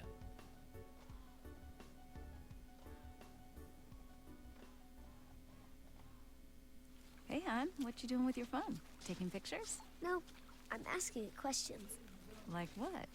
Hey, Bobo, do flowers have best friends? I'm sorry. I'm afraid I don't know that. Hey, follow me. I want to show you something. Look, flowers do have best friends. Whoa. Some answers can only be found in nature. Discover the unsearchable. Visit discovertheforest.org to find a trail near you. Brought to you by the United States Forest Service and the Ad Council. Lads and lasses, thank you for tuning in to WXTC 88.1 FM, Greenville, Pennsylvania. Feed your mind, feed your soul. Hi, I'm Danica Patrick. Watching my nieces grow, play, and learn is amazing, but not every child gets to be carefree.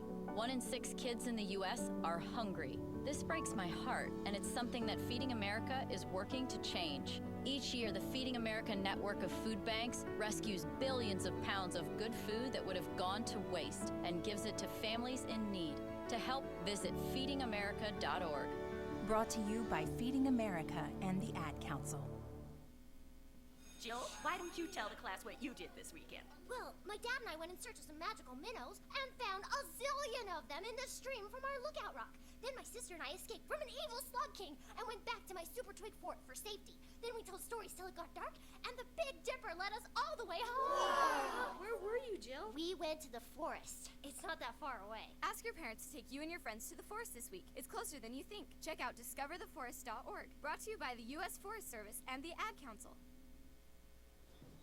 John Robbins, Jonathan Koss. Tomcats lead 15-7. We're in unfamiliar territory here, folks. I don't know what to do with myself. I don't know what to do with my hands. What do I do with my hands, Koss? Keep them to yourself. Aw. Okay, anyways, Koss. You haven't had much time to talk because both teams have been hurry up and not a lot of dead time, so I'll give you the floor for a little bit to speak your piece at halftime.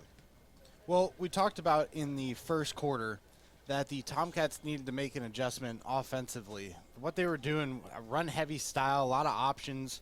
Joey Fell just couldn't really live up to his full potential as the quarterback for this team.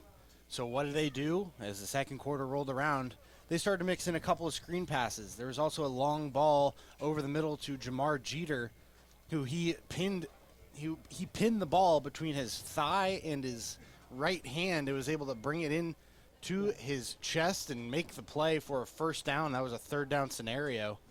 And just overall, the offense just has been working a whole lot more efficiently in the second quarter of that football game. And this is the first time we have gotten to announce a Thiel College football in front score in at least our time broadcasting, Robbins. Yeah, and we've obviously never called a win. We weren't there at Bethany last year. And never before we took it over that WXCC had the games. So we're staring 30 minutes away from history if the Tomcats can get it done, and that is still a big if. And I know Bethany made adjustments at halftime. What did they need to do to get back on track? Well, Bethany, we saw it early. They went to a 3-2-man front. That leaves 6 members of the secondary on their defense when they're on the field at a time. And it's been very ineffective so far today. They've gotten a handful of stops when they've needed to, but overall, they haven't been as effective on defense as they were hoping to be against this Tomcat team, who has been struggling this year to find themselves an identity on offense. So if I'm the Bethany Bison, or if I'm a part of that coaching staff, what I'm looking to do is to change my defensive philosophy, maybe throw in another lineman, force the Tomcats to throw a little bit more. And when you have a young quarterback in Joey Thiel, chances are when he throws the football, he will make a mistake or two. And if you're the Bison, you need to capitalize on those mistakes.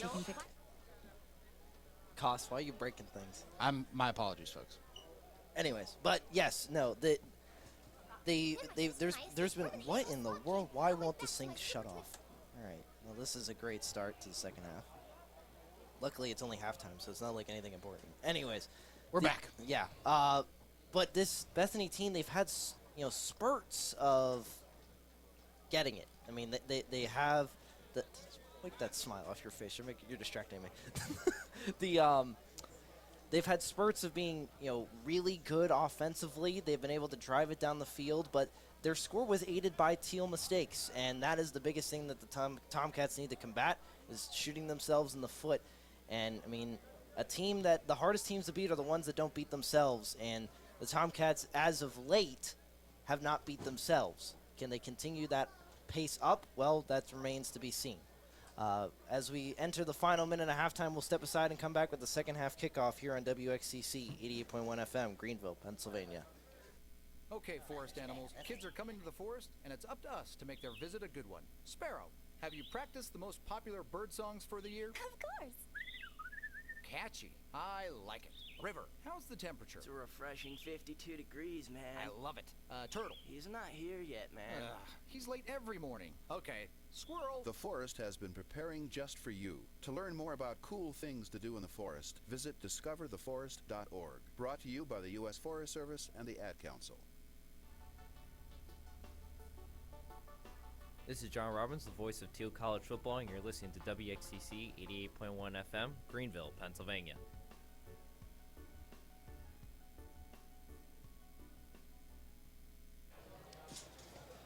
(2,149 days), and now 30 minutes separates the Tomcats from snapping the 27-game home losing streak dating back to 2017 when they beat the Waynesburg Yellow Jackets 50-42.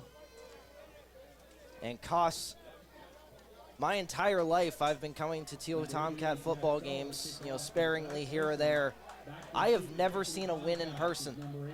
I'm 21 years old, and I've never seen a win in person. And even on live stream from stem to stern, last year I got caught up doing things, so I just caught the end of the win last year. So this would be a first. Yeah, it's exciting. The Tomcats just need to go out and execute. They need to continue doing what they did in the second quarter on offense, and their defense, what you're going to get out of this Tomcat defense. So that they just need to stay true. But the key to success for them in the second half is keep the pedal to the floor and don't let up on these Bison. Don't even give them a chance to come back in this ball game, and we're going to be announcing a Tomcat win. 15 minutes, 30 minutes in total in the second half as the Bethany Bison will kick off the start. And Andre Rogers back deep to receive inside the 10-yard line. He catches it as it is standing out, gets to the 35, runs his blockers, gets to the 50, and barreled down at the 45-yard line. Andre Rogers in the kick return game against Bethany. It's almost deja vu. Andre Rogers had the middle of the field wide open. The Red Sea parted on that play, and he went through like Moses. He went straight to the Bethany side of the field, and the Tomcats are marching just where they left off. They have the energy in the second half, John. Ball at the Bethany 45-yard line, moving left to right in this third quarter. 14:52 as the drive starts. Andy plowed into the near side of Joey Fell. 3 receivers on the far side. Takes the snap. He will hand it off. No, keeping himself on the zone option and keeps pushing forward for a gain of about 2. Looks like the Tomcats are going to dial themselves down a little bit here in the second half after the long return. There's 2 ways you can play it. You can either go deep shot after a big return, or you can settle your offense back down and prepare for a long drive. Looks like the Tomcats are prepared for a long drive against the Bison. I feel like their defense has earned a long drive, and I think they're trying to give it to them.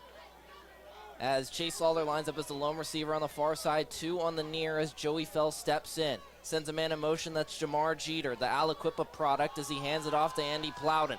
Keeps pushing forward and leans to about 4 yards short of the first down marker.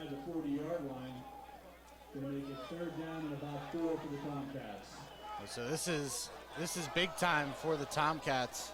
They're able to pick up this first down and continue this drive. Momentum stays in their favor. 3rd and 4. Takes the snap. He'll take it on the option read and keeps pushing forward, tries to break free for a big run, leaks the tackle, keeps pushing inside the 30 to the 25-yard line, and the pile is held up and blown dead with the forward progress with the near sideline judge to the 25. Joey Fell just refusing to go down on the QB. He called on the QB draw. He called his own number on the near side, and he exploded upfield. Tomcats now on the Bison 25-yard line and continuing to march. Shotgun formation for Joey Fell. He motions Chase Lawler a little bit in. Takes the snap. Hands it off to Plowden on the reverse to Blake Joseph. Has a lot of room on the near side. Has 1 man to beat. He'll be hauled out of bounds on the near side by Markel Ross, the cornerback for the Bethany Bison. But nonetheless, it's a 1st and 10 for the Tomcats. Blake Joseph was 1 inside move away from having a house call on that play, but he decided to stick to the bread and butter and just try to force himself into the end zone. Unable to beat that last man, as you mentioned, Robbins, but Tomcats in prime territories. They're now in the red zone. Shotgun formation for Joey Fell. Andy plowed into his near side. 2 receivers on the far side. Under 5 seconds on the play clock as Fell gets the snap. Runs to the inside, cuts in, aims for the goal line. He'll be ripped down by several Bethany Bison, including but not limited to Dadrick Vickers, the free safety, one of the senior leaders on this senior heavy defense. Tomcats are knocking on the door. Let's see if they can put one in and start the second half on the right foot. 12-10 clock rolling. Shotgun formation for Joey Fell. 2 receivers on the far side. Sort of a same formation. Now it is with Chase Lawler motioning out a little bit wider as Joey Fell checks at the line and checks with his receivers. Quickly gets set. Under 5 seconds on the play clock. Sends a man in motion. That's Chase Lawler. Pulls it back on the jet sweep, and he'll be hauled down as a flag flies. He'll be ripped to the earth. But that flag in the holding zone. That was just a miscue from the start. The Tomcats were unable to get set on the line, but that penalty, Robbins, it's going to go against the defense. That was a face mask call. Against Fofang. Shout out Drew Von Sayo for that pronunciation. I know he's listening right now. Gave me some pointers at halftime. Love you, Drew. Shout out. As they sort out the yardage.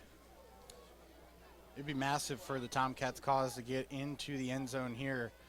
That Bethany sideline's already deflated, and if you can put 6 more points and potentially 7 or 8, depending on what they do for the point or points after, it could be big in the first steps to closing out this ball game. 11:41 clock rolling.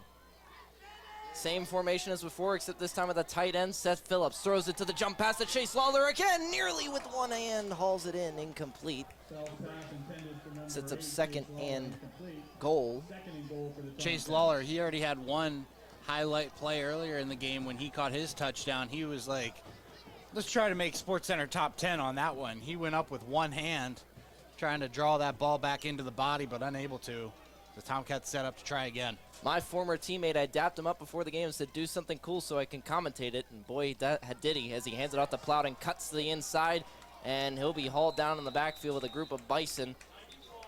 The first one to get up off the pile was Romello Bush. Looks like he was also the first one in as the nose tackle. I'd love to see the Tomcats do something similar to what the Bison did when they were in the red zone. The double option play where two men go out on the option. They have an option. They have the ability to lateral the ball back to their teammate, but it looks like they're going to do the Jalen Hurts butt push. Joey Fell under center, gets the push. Pyle leans forward into the end zone. Touchdown, Tomcats. That play works 10 out of 10 times, John. There's a reason the NFL is looking at it to maybe see if it's a little too overpowered. And looks like there was some waving for the athletic trainer on the Bethany sideline from the Thiel Tomcats. Some good sportsmanship this drive, just making sure guys are okay, and there was some assistance earlier in the drive by Devon Lewis to help up Joey Fell, so at least things aren't getting chippy out there. As the Tomcats looking to take an even further lead in this one, 21-7 with the PAT, the snap, the hold, the kick, it is up. And good, 22-7. Tomcats effectively leading this one in the third quarter. We'll step aside here on WXTC 88.1 FM, Greenville, Pennsylvania. Hi, I'm Danica Patrick. Watching my nieces grow, play, and learn is amazing, but not every child gets to be carefree. 1 in 6 kids in the U.S. are hungry. This breaks my heart, and it's something that Feeding America is working to change. Each year, the Feeding America network of food banks rescues billions of pounds of good food that would have gone to waste and gives it to families in need. To help, visit feedingamerica.org. Brought to you by Feeding America and the Ad Council. John Robbins, Jonathan Koss, 22-7. Tomcats lead. The largest lead they've had all season at any point as they enter their 11th quarter of football. And 10:53 to go, they'll kick it off. Lefkowitz will have a high end-over-end kick that ends up at the inside the 15-yard line, caught by McAvoy as he goes up to the far sideline. He'll nearly be ripped down, and with the second effort on that far sideline, will be tripped up. Sorry, McWhirter. There's some dirty laundry behind the play on that field, and it's going to be a holding against the Bison, so that's going to back up the relatively large return on a ill-advised holding call by the Bison. So the momentum in full way with the Tomcats, but it was also like that last year. They allowed a comeback from the Bethany Bison in the fourth quarter, so they got to prevent that this year if they don't want to avert disaster on their home field. Bethany moving right to left as Sam sets up in the shotgun formation. 2 receivers on the far side, sends a man in motion. Takes the snap. Play action, throws to the near side, has a man open, has a lot of space in front of him. He'll decide the back cut, and that was ineffective as he's dropped. That was Dion Parker on the catch and run. Raymond Jackson came in with a head full of steam on that play, was not going to be denied that tackle. He was able to wrap him up, but not before. It's first down for the Bison. 1st and 10 for the Bison, as you mentioned. Koss moving right to left. Sam in the shotgun once again. 2 receivers on the far side. As they motion a man to make it 2, that's Parker on the motion. He'll motion once again, making it 3 on the far side. He'll hand it off to Mills, who is met in the middle of the field, but still able to lean forward for a nice 5-yard gain. Charlie Mills, the ball carrier, picks up about 4. That Tomcat defensive front just continues to wreak havoc in the backfield. We've seen them do that so far this season, and just continuing that today. No Jordan Volpe on the field just now, but there is Jalen Rose with Morningstar and Faber on that 3-man front. Hopefully everything's okay with Volpe. We did see this last week against Westminster where he had limited time in the second half. Shotgun formation, 2 receivers on the far side. Mills to the far side of Sam, sends a man in motion. That's McWhirter. Mills gets the handoff, has some space on this near side, tries to break free for a bigger run, but is undercut by the group of Tomcat linebackers, including Randall Miller. Bison 35-yard line. First and 10, Bethany. The Bison coming out with a little bit of attitude on their offensive drive. They know what's at stake, and they're not going to go down without a fight. 3 receivers on the far side. Bethany moving the ball effectively with another fresh set of downs. 9:06 clock rolling as they check their wristbands and check at the line. They motion their tight end out to the far side to make it 3 receivers. He'll fake the handoff, keep it himself. Sam has a lot of room, cuts to the outside, works his way back inside, and he's undercut by Caleb Schuler. Sam, man, what an athlete he is when he gets into space. This is another fresh set of downs for the Bethany Bison. You said it, Robbins. He's an athlete when he gets into space, making men miss without any hesitation on the offensive side of the ball. Very Fell-like. 1st and 10 for the Bethany Bison. We got snacks calls. Yes, we do. Sam steps up in the pocket. He'll tuck it under his arm, and he'll be wrapped down, pulled from behind. And, boy, he still spun himself forward for a 6-yard gain. What a play by Sam. There's a lot of hand fighting in the trenches between these two teams, between the offense and the defensive line. Jordan Volpe almost had his jersey ripped off on that play. No penalty called, so they're just going to let these boys play, especially in those trenches. 2nd and 5. Just under 8 minutes in this third quarter as Bethany having a very solid drive as they send a man in motion. He works his way back, gets it on a little bit of a reverse sweep. No, Sam kept it himself, and he'll leap over for a gain of 1. A little bit of hand fighting on that far side between Justin Logan and Tim Mickens. No penalty on the field between those two players. As Bethany's, they're working a little quick now. They're staying at the line of scrimmage, just going based off what their coaches are giving them from the sideline, trying to catch these Tomcats in a formation that they don't like or personnel that they don't like. Money down, 3rd down for the Tomcat defense. 3rd and 4, 7:13 to go. Takes the snap. Play action, throws it over the middle, has a man. He's unable, he breaks free of a tackle down the near side, breaks free of another, and he'll step out of bounds inside the 5-yard line. And finally, the Bethany Bison get a big play and are inside the 5-yard line. Donnell Thomas didn't even realize that ball was caught by Trey Dean.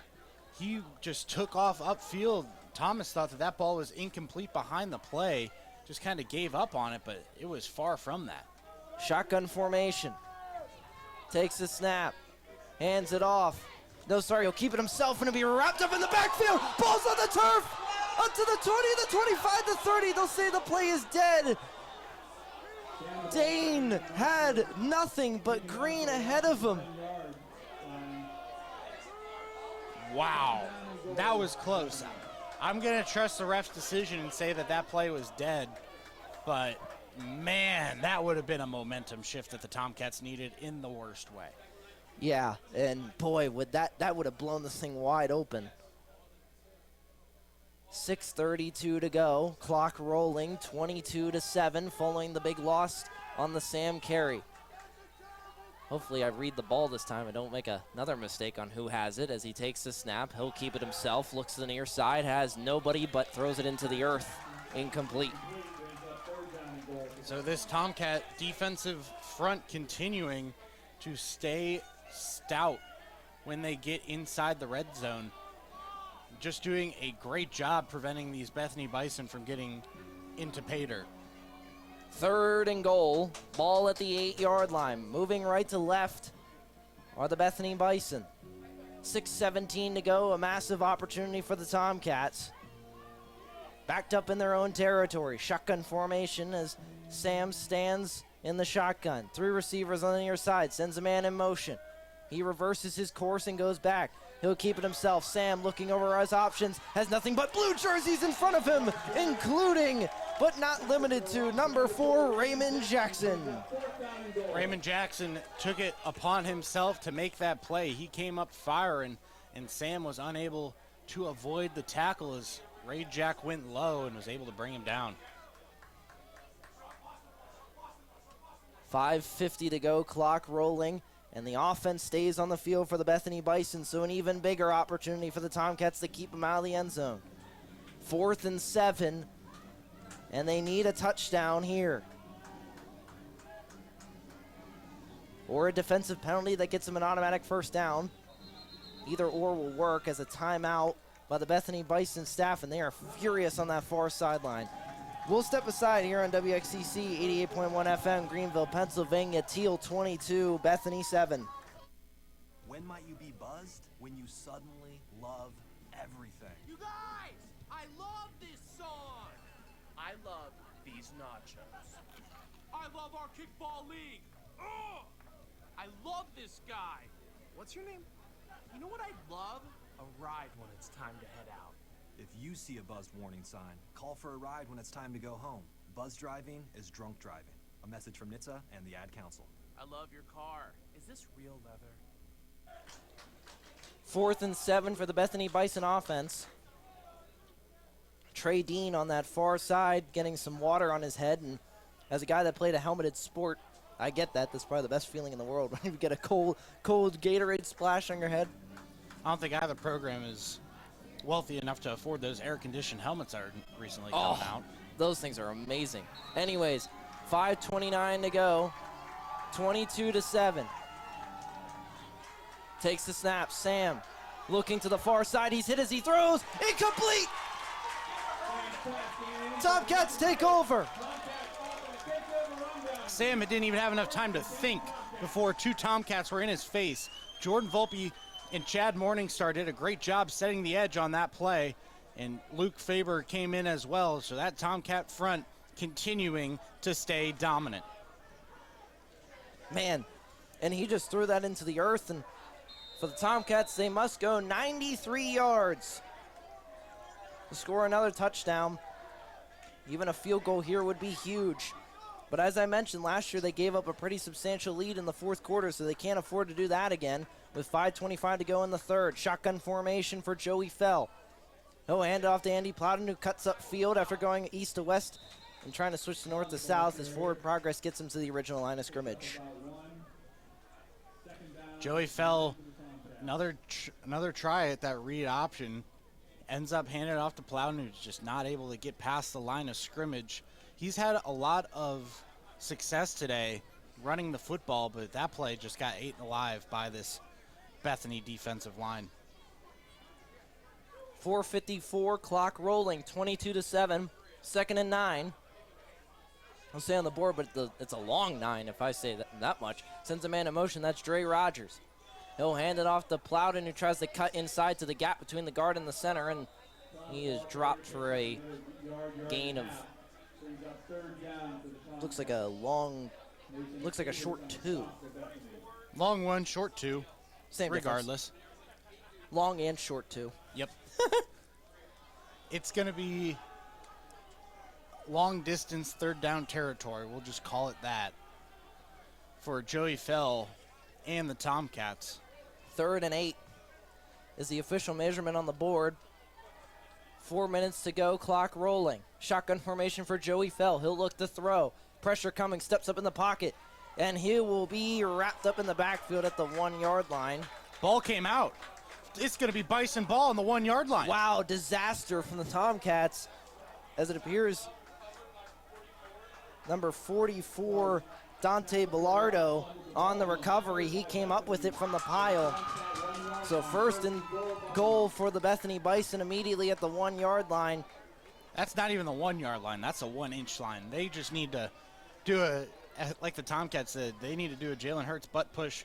He got into the end zone 2-3 times on Thursday Night Football in the same exact play. Yep.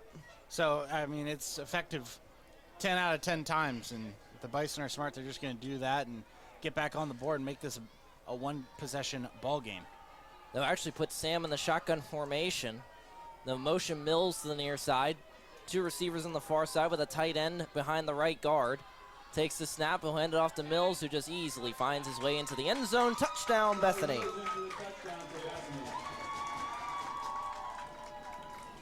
That was about as easy as it can get for 6 points for the Bison. They were on, as mentioned, the 1-inch line.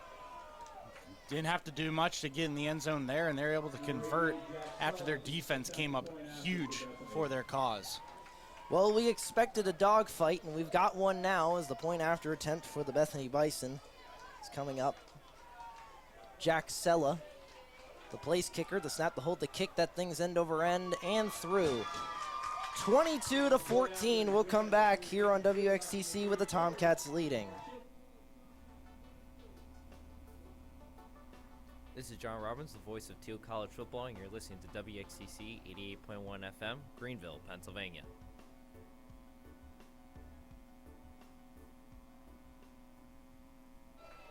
John Robbins, Jonathan Koss, here on WXCC 88.1 FM, Greenville, Pennsylvania.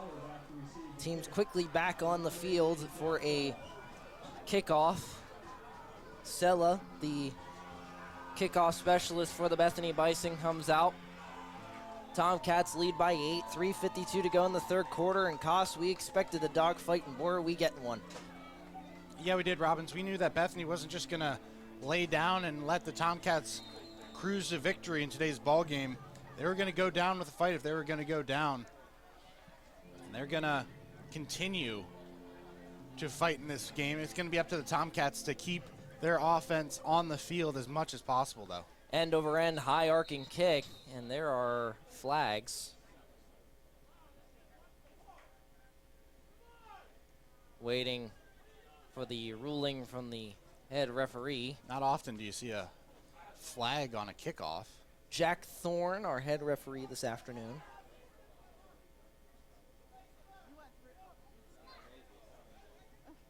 As they look over the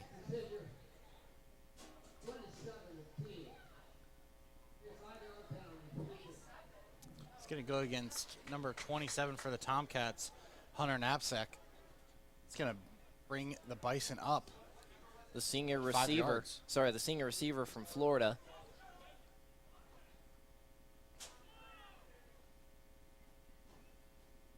Jack Sella to re-kick this one. Following the 5-yard penalty, 3:52. And the blasting kick this time ends up in the hands of Andre Rogers at the 1-yard line. He'll take it out. Up to the 15, the 20. He'll be wrapped down from behind. What a tackle on the play by number 21. Looked like Dave Rainey, the junior defensive back. Bison now have some energy on that far sideline. Tomcats need to come up with an answer. 80 yards to pay dirt for the Tomcats, and hopefully not another set of errors like they did in the last drive. They need a consistent drive down the field to make this thing not so much out of reach, but comfortable.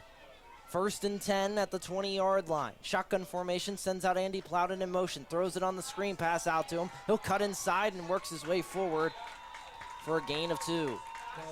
That play was working very well in the first half, specifically in the second quarter, but right now, the Bethany Bison coming out of the halftime break with a lot of adjustments defensively, and I think they think they have the Tomcats number offensively. 3 receivers on the near side. Chase Lawler split out wide to the far. It is an empty set as Andy Plowden lines up as a receiver as well on that far side. He kind of hid behind the left tackle as Joey Feld, the lone man in the backfield, sends a man in motion. That is Andy Plowden. Takes the snap, pressure coming, and he'll be wrapped up in the backfield and dropped with his helmet ripped off.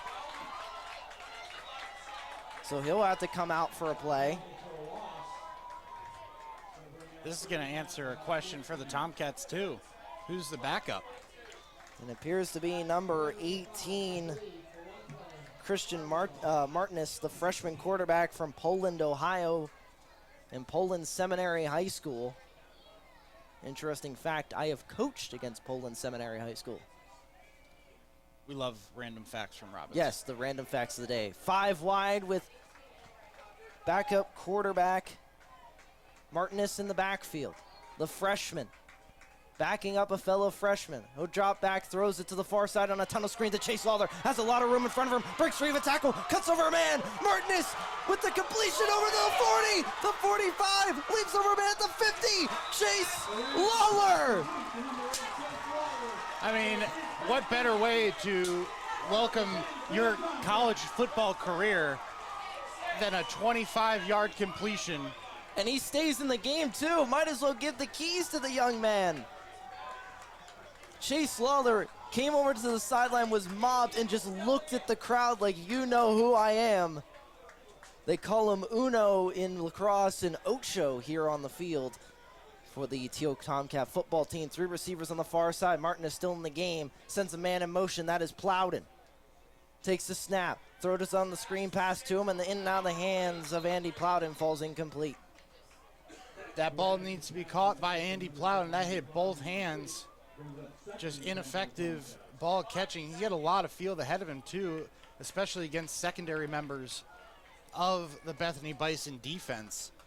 I'd take Andy Plowden in that matchup. So would I. And good work to the freshman. He tosses his helmet away and right into signaling the consummate teammate as Joey Fell checks back in the game for the Tomcat split balance formation, 2 receivers on either side with Andy Plowden to the near side of Fell. He'll take the snap, draws back, unloads a pass to the near side.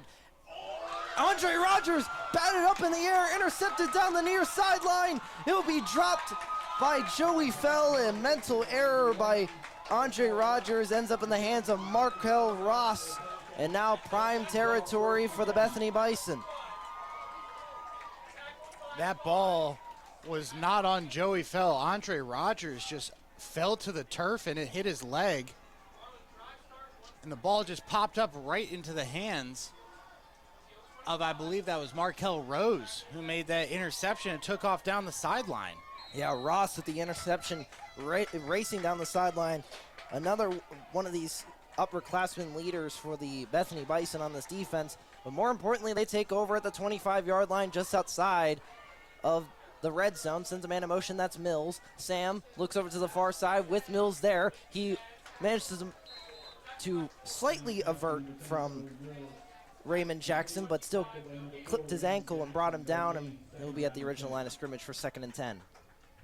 Key note for the Tomcats, quarterback Joey Fell getting some attention on the sideline after making that tackle. He came up holding his head.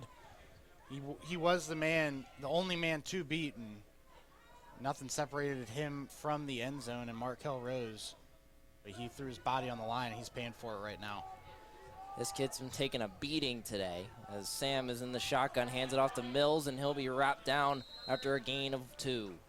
Charlie Mills, the ball carrier, brought down by Chad Morningstar. Chad Morningstar on the stop. He's in there with Jordan Volpe and Luke Faber, so that key front 3 for the Tomcats in there in the biggest situation in this ball game is there's under a minute now in the 3rd quarter. Clock ticks under 45 seconds as Bethany does some substitutions late in the 3rd. 4 down front for the Tomcats on defense. Shotgun formation with a tight end that motions over to the near side for the Bethany Bison. Sam takes the snap, play action, throws it to the near side. Nearly picked off by Donald Thomas, and he nearly has the hat trick. Donald Thomas threw his right hand out there to try to make a fantastic one-hand grab on the defensive side of the ball. That was tough for anyone to catch, but if anybody on this team is in charge of making a catch on the defensive side of the ball, I trust Donald Thomas. Morantis warming up on the near sideline. Appears he'll probably get the play when the Tomcat offense steps back on the field, but is a kick opportunity for Jack Sella of the Bethany Bison on the far side hash. 40-yard kick is blocked. And is blocked, and the play is dead, and the Tomcats will take over, still leading by 8, so disaster averted. And now the Tomcats, led by another freshman, he straps it up. Morantis, young man, gets the call here to lead this offense. I will say, in the 2 snaps we saw him last drive, he looked very comfortable in the pocket for this Tomcat offense. He delivered 2 very good balls, one of them to Chase Lawler, which we saw go for a massive gain, and the other one to Andy Plowden, which was off the hands of Plowden. So look for him to throw the ball a little bit. That might be some exciting football for the Tomcats. Morantis, shotgun formation, sends a man in motion. That's Chase Lawler. hands it off on the jet sweep, has some blockers in front of him, cuts inside into a gap, and leans forward just to the 28-yard line, says the far sideline judge. Joey Fell still receiving treatment on the Tomcats sideline. Definitely for concussion protocol as we end the third quarter. 22-14, 15 minutes separate the Tomcats from victory here on WXTC 88.1 FM, but the Bethany Bison are threatening. When might you be buzzed? When you suddenly love everything. You guys, I love this song. I love these nachos. I love our kickball league. Ugh! I love this guy. What's your name? You know what I'd love? A ride when it's time to head out. If you see a buzzed warning sign, call for a ride when it's time to go home. Buzz driving is drunk driving. A message from NHTSA and the Ad Council. I love your car. Is this real leather? This is John Robbins, the voice of Thiel College football, and you're listening to WXCC 88.1 FM, Greenville, Pennsylvania.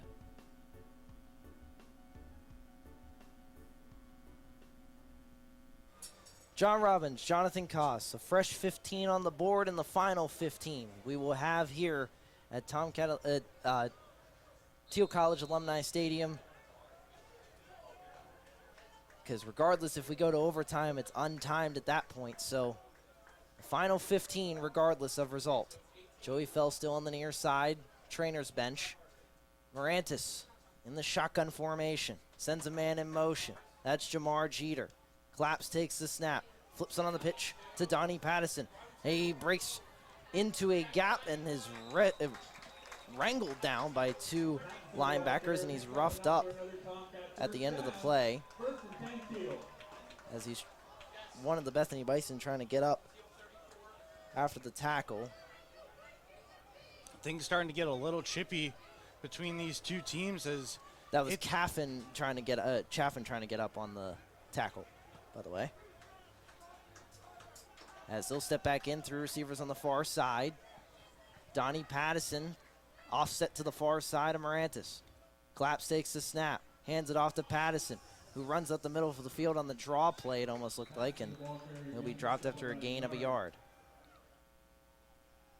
Tomcats need to get into positive territory here quickly and just maintain long possession on the offensive side of the ball. Maybe give Fell enough time to collect his bearings, or if you want to stick with your backup QB, go for it. Whatever's going to lead you to success, that's what the coaching staff's going to have to battle here in the fourth. Balance set, two receivers on either side. Morantis gets the snap, throws it to Chase Lawler on the comeback route. He tries to cut inside, and he'll fall down just short of the first down marker. Lost his footing on this turf here at Alumni Stadium. He's sitting in a couple times. He sets up third down and short. Just got to get the push here, don't you think? I think that's exactly what the Tomcats are going for. They're going to load it up, try to get the half yard that they need. Heavy set. Bethany knows it's coming. Morantis under center. And a man jumped for the Bethany Bison, and it's going to be a 1st and 10 for the Tomcats. In case you didn't see that on the live stream, 3 flags came in just for insurance.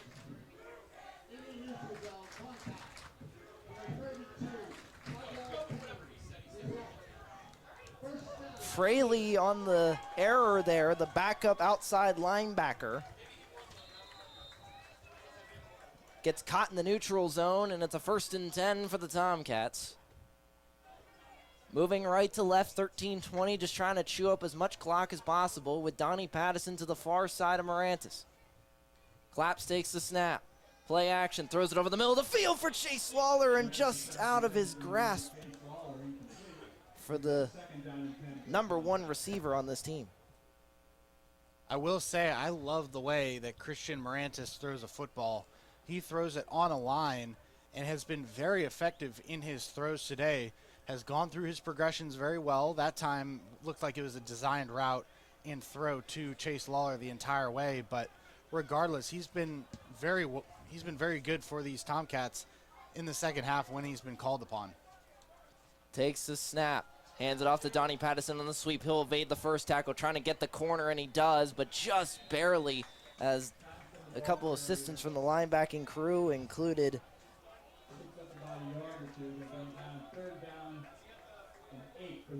Appeared to be Sean Wheeler on the tackle on that far side, as he did get a gain of 1 on the play. Sets up 3rd down and long. Andre Rogers checks in. Seth Phillips checks out as they bring in a new personnel grouping. 12:34 clock rolling.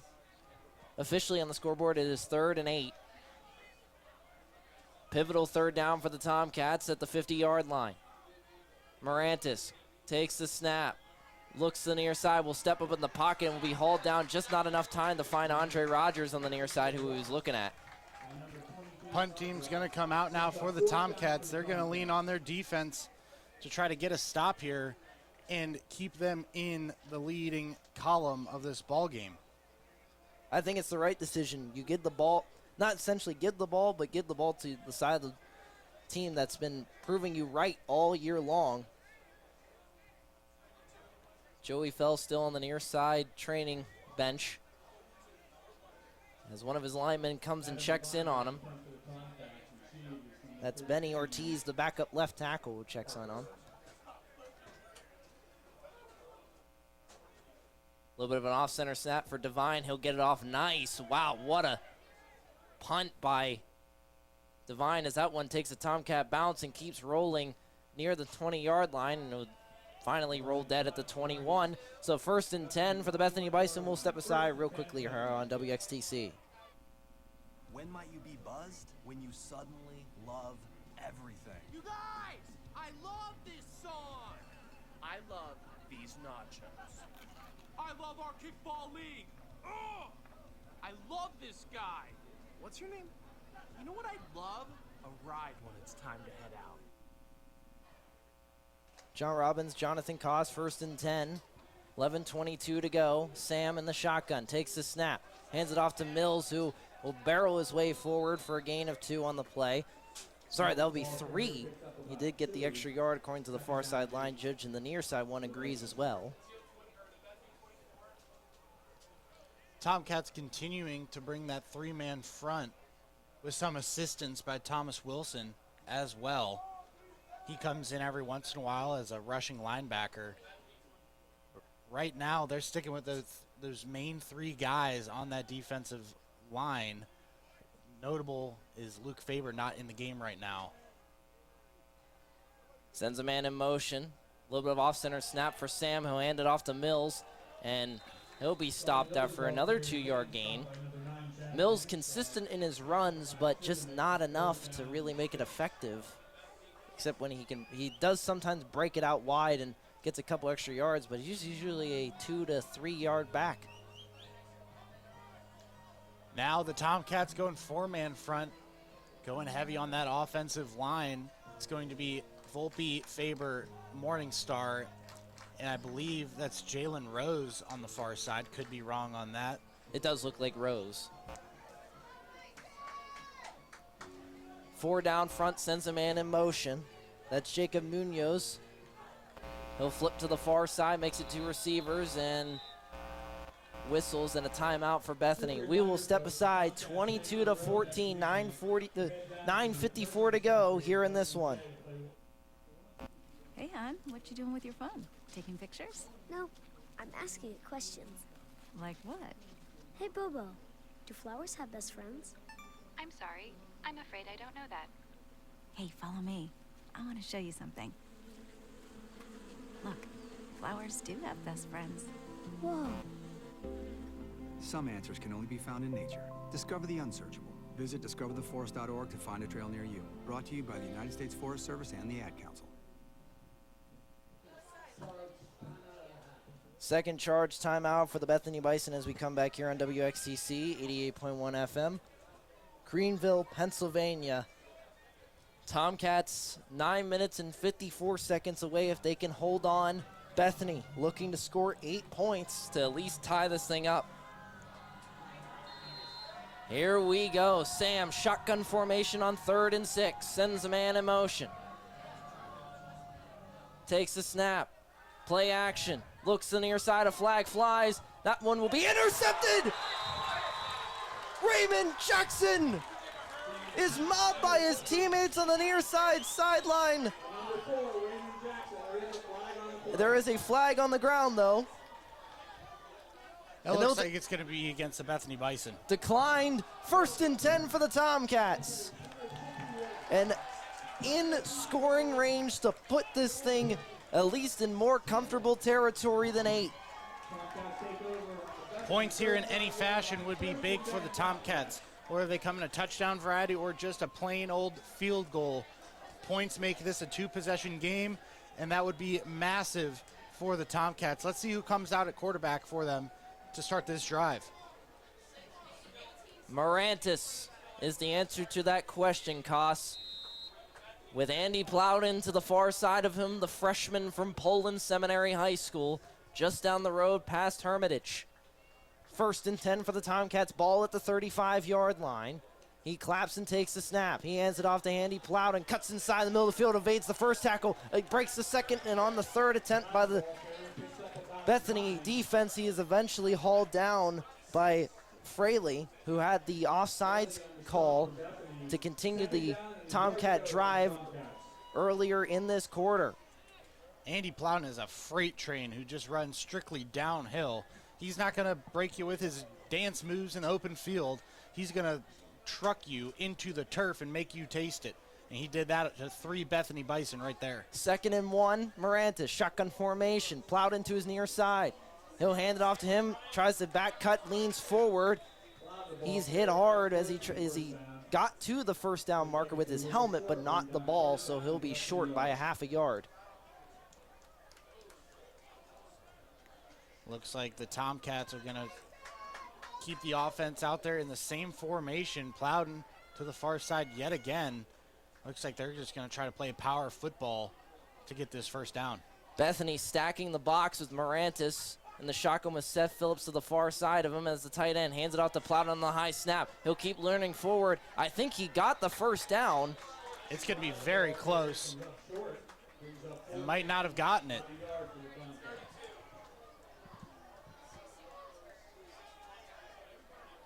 And he will be short, so 4th down and a football. Away from the Tomcats from continuing this drive. And it looks like they're bringing in the heavy set, so the push once again as they motion 2 guys off. That'll be Blake Joseph and Andre Rogers filing off as Hunter Knapsack and Donnie Pattison. A timeout by Morantis just to get things sorted. With under 8 minutes to go, we'll step aside here on WXCC 88.1 FM and the TCTV Boxcast stream. This is John Robbins, the voice of Thiel College football, and you're listening to WXCC 88.1 FM, Greenville, Pennsylvania.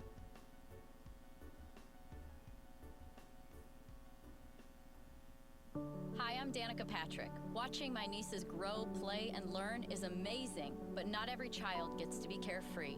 1 in 6 kids in the U.S. are hungry. This breaks my heart, and it's something that Feeding America is working to change. Each year, the Feeding America network of food banks rescues billions of pounds of good food that would have gone to waste and gives it to families in need.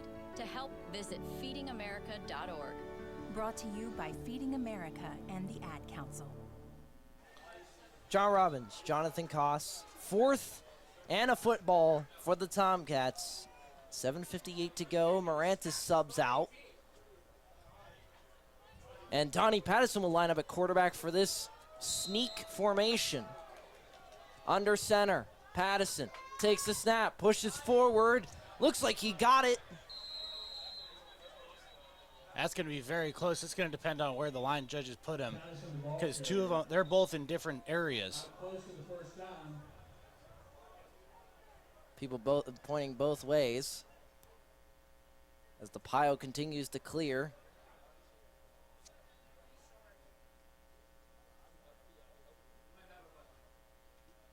Patiently waiting. It's going to be Bethany Bison football. And this game cannot get more interesting. 22-14, 7:53 to go, and the Bethany Bison will take over. That was a great job by their defensive front to match the pad level of the Thiel offensive line. The Thiel offense went heavy set on that line, But Bethany matched it. Now they got a little bit of momentum, down 8 points with just under 8 minutes to go. Pivotal drive here for Sam and his offense. Can the Canadian native put them in the end zone? Sends a man in motion. And he's crossed the line, and they'll throw a flag. So they'll back up on the motion. That was number 13, Dion Parker, the sophomore wide receiver. That reminded me of a little bit of Foster Moreau last Sunday, lining up 2 yards downfield in the set formation for the New Orleans Saints. But that time, he just crossed the line of scrimmage while he was in motion. Now, I haven't seen that probably in my entire life. Sends him again in motion. As he flips to the far side, he'll hand it off to Mills, who tries to cut back, and he'll be met by the defensive line of the Thiel Tomcats, including Donnie Blue, who comes flying in late into the pile, but that was mostly caused by the defensive line, including Chad Morningstar. That play hasn't worked much, if at all, today for the Bethany Bison. I'm surprised that they're sticking with it so far.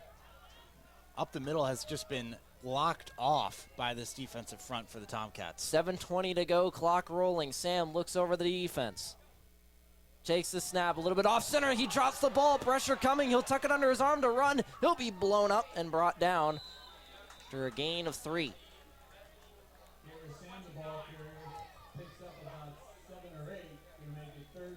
So Bethany averts disaster there with 7 minutes to go. 22-14, the Tomcats lead. 3rd and 7. Stop here would be massive for this defense that has time and time again kept this game in favor of the Tomcats. Ball at the 29-yard line on 3rd down. Takes the snap, pressure coming, steps up in the pocket. He'll tuck it under his arm to run, has a lot of room, gets the first down and a lot more for Sam. And he pulls up Gimpy on the near sideline. Something to look out for as Sam has not come out of this game yet, as he's slow to walk back to his huddle. He's been called on a lot to make plays for this Tomcat, or for this Bison team, rather. He has made every play they've asked of him, and he has just stayed in this game and been an absolute unit to take down on all aspects. The only questionable side was a handful of throws today from him, but other than that, he's been great. Shotgun formation for Sam. Sends a man in motion. He'll hand it off to him on the jet sweep, has some blockers in front of him, and those holes quickly close as he gets a 5-yard gain on the play. But some good blocking there to get the push to set up the 5-yard jet sweep. Once again, Tomcat defense being fooled a little bit by that jet motion decoy. This time not a decoy, hands it off to the man going around the outside, Luke Faber or Jordan Volpe, whoever was on the opposite side, just barely out of reach to get that play in the backfield, but unable to do so as the Bison now have 2nd and 5. 5:30 clock rolling. Sends a man in motion once again. He'll stop behind the line and reverse his course. Throws it on the screen pass out to him. And he falls flat on his face. The ball hits the turf, but they'll say he's down. Dion Parker, they'll count that as a run because it was behind him on the throw, behind the quarterback on the throw. So Dion Parker slips and falls and is victim to the turf monster. This is a big 3rd down for the Bethany Bison. If they want to continue this game, I think the Tomcats are more than able to milk 5 minutes off the clock if they needed to. They've been able to get short yardage, but just enough to extend drives so far today. 5 minutes wouldn't be that hard to milk off. The Bison need this 1st down. 2 receivers on either side. Sam takes the snap. Pressure in the backfield. Mills is going to be pushing forward, and he'll be stopped way short of the 1st down marker. Darnell Jordan and Jared Carissio in on the tackle. Looked like Carissio got there first, and then Darnell Jordan came in second to help finish it off. 4th down, and the offense stays on the field for the Bethany Bison. 4:14 to go, do or die, as they have one timeout. Charlie Mills, a little bit of theatrics after the play there, trying to draw unsportsmanlike conduct as he flopped backwards. Sam looks over to the far side, pressure coming, that one's caught, and he'll be brought down. So 1st and 10 for Trey Dean and the Bethany offense. This game is going to probably come down to the last play as Sam just continues to keep this Bethany team alive. We saw it on their last 3rd down situation, able to run for it. This time able to pass for it. 3:45 to go. Sam, play action, throws to the near side, and that one falls in out of the hands of the intended receiver, Jacob Munoz. 2nd down and 10. Munoz coming in, and he was looking upfield before he got that ball. Took his eyes off it and hit his chest right down to the earth. Just a simple play that should end up in positive yardage for the Bison, and mental mistakes costing them. The sophomore receiver from Mount Lebanon High School. Shotgun formation for Sam. 2 receivers on the far side, 1 on the near. He motions McWhorter to the near side. Hands it off to, no, he'll keep it himself on the option play, and will be brought down by Randall Miller. 3:30 to go. Flag is on the play.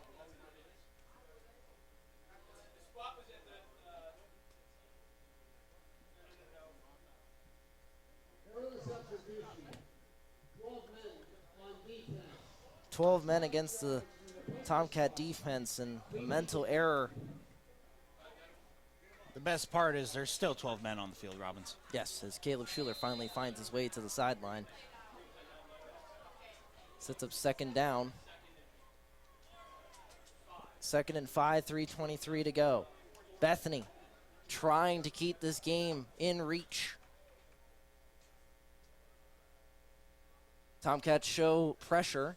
McWhorter in motion, hands it off. No, play action to Mills, and that one's just too high for McWhorter. Dane Jackson there to disturb him, but it was mostly just an overthrown pass. Like you said, Robbins, there was pressure on that play from the Tomcat defensive line. They loaded the box. They were almost able to get to that ball before it was thrown by Sam, but enough pressure to cause an errant throw. So it's going to be 3rd and 5. And the Bison definitely in 4-down territory, as we've seen them go for it already on this drive. The jump around has begun on 3rd down and 5. 3:08 to go. Shotgun formation for Sam. Balance set with 2 receivers on either side. He'll take the snap, drops back, pressure coming, and he'll be wrapped up in the backfield. A sack for the Tomcat defense. Jordan Volpe, Luke Faber, Jalen Rose. Name them all. They were all back there. 4th down and long. This is for the game. If the Bison are not able to make this conversion on 4th and 11, the Tomcats are going to walk away with this game in their hands, as the Bison only have 1 more timeout left. So all the Tomcats would need to do is get 1 more 1st down, and they would successfully win this ball game. But first, they have to get a stop on 4th. 4th and 11, 2:30 to go. Sam trots back, looking to the near side, has Mills. He has some room, cuts inside. Will he be stopped? It is short. 1st and 10 for the Tomcats. 1 more 1st down wins it. 2 minutes and 20 seconds left in this ball game. The Tomcat crowd getting into it, so is the sideline. It took everybody on this Tomcat team to come up with a victory today. And as you mentioned, Robbins, only need 1 more 1st down to seal it. I haven't been this nervous since Imhotep Penn Trafford in overtime in the state final. And this isn't even a state final. 2,149 days separates us from the last win. Now it's only 10 yards. Hands it off to Donnie Patterson breaks free to the near side. Does he get there? 1st and 10 for the Tomcats. That should be all she wrote for the Bethany Bison as the Tomcats seal that first down. 22-14, clock rolling. Bethany yet to use their timeout, so things are still kind of interesting here. This crowd is ready to erupt the moment that this clock hits 0. Offense staying out there, and they're going to try to just seal this game up. 2 receivers on the far side. Morantis claps, takes the snap, hands it off to Patterson, lowers the shoulder, leans forward for a gain of 5. Correction, a gain of 4. They'll give him short. 1:22 to go. Bethany not using their timeout, hoping the Tomcats make an error. They bring in the heavy formation and motion out. A minute to go. Victory formation for the Tomcats, it appears.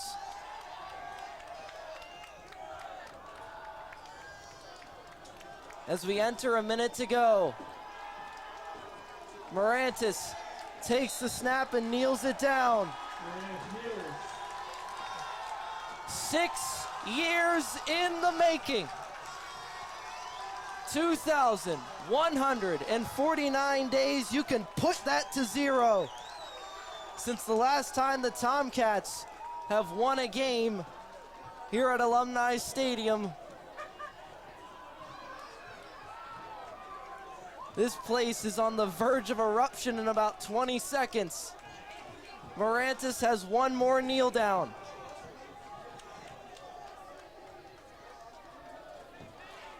Under center. And ladies and gentlemen, G Vegas will be partying tonight. 22-14. Tomcats take it over the Bethany Bison and snap the home losing streak.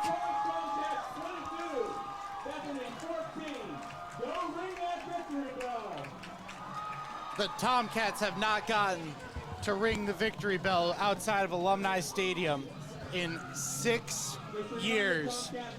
And you best believe that that bell will be rung so all of Greenville can hear it. Great job by the Tomcats to seal out this win. They win 22-14 against the Bison at home. Just an incredible moment. Absolute incredible time to be a Tomcat. It has been way too long.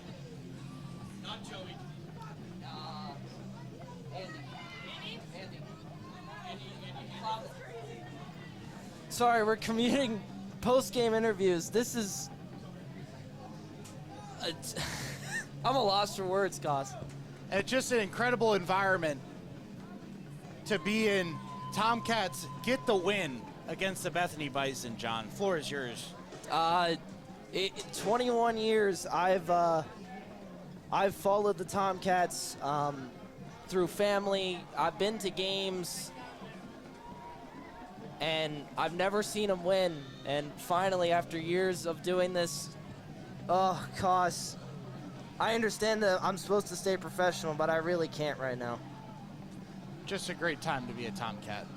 We've been waiting too long, and I just want to thank everybody that stuck with this Tomcat team for all these years, continuing to believe they're now victorious. And man, is this a good feeling? I could get used to this. So could I. There's a couple more opportunities. We'll read off some stats as we try to get a player up here to do an interview.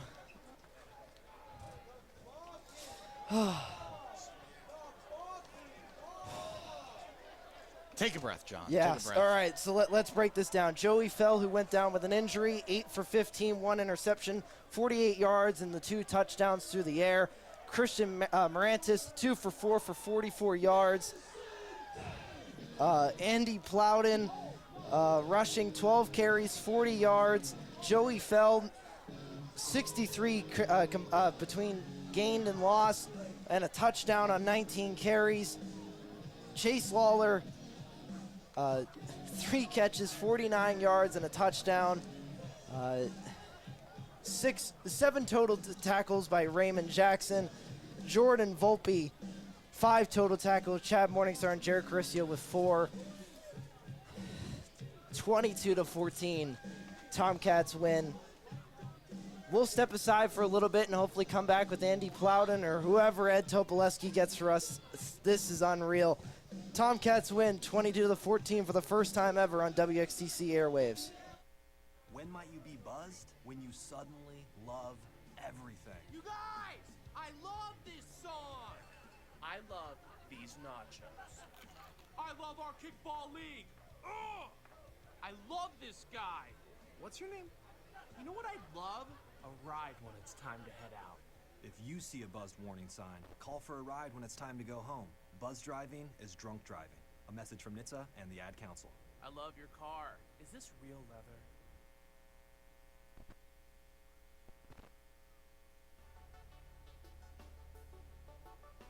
This is John Robbins, the voice of Thiel College football, and you're listening to WXCC 88.1 FM, Greenville, Pennsylvania.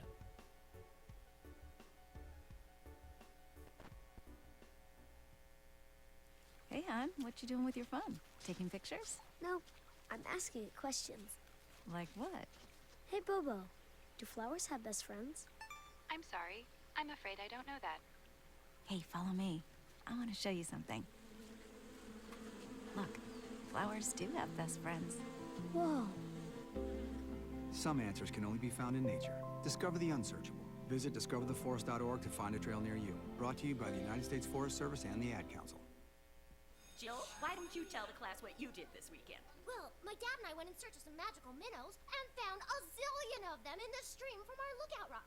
Then my sister and I escaped from an evil slug king and went back to my super twig fort for safety. Then we told stories till it got dark, and the Big Dipper led us all the way home. Where were you, Jill? We went to the forest. It's not that far away. Ask your parents to take you and your friends to the forest this week. It's closer than you think. Check out discovertheforest.org. Brought to you by the U.S. Forest Service and the Ad Council. Hello, everybody, and welcome back to WXCC. John Robbins joined by Andy Plowden, the running back, to help facilitate this run game all day.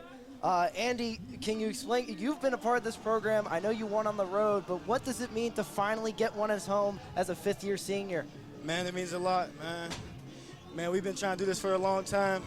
We've been able to try to do it for a long time, but we just kept beating ourselves, you know what I mean?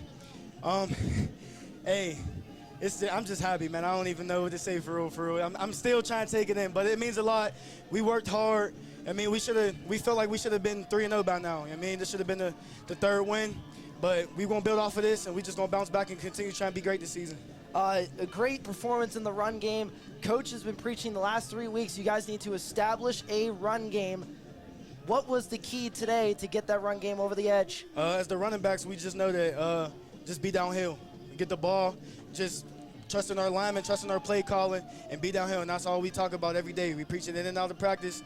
We focus on film. We read our keys and just do what we got to do. Coach, I'm so used to interviewing Coach Falvin. Andy, I'll leave you one more question so you can go celebrate.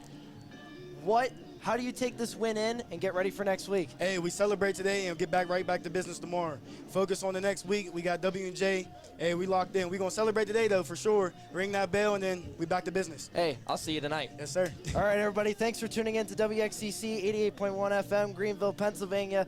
I am going back to my room, and I'm not going to say what I'm going to do on air. Thank you, everybody, for tuning in. What a night for Thiel football. And Thiel Tomcat community, please celebrate throughout the country. Signing off, John Robbins, Jonathan Koss, Kaylee Peacock, field engineer, Evan Ratchford helping us out, Nick Corson back in the studio, Mackenzie Morrison on the TCTV stream. Tomcats win 22-14. Good night, everybody.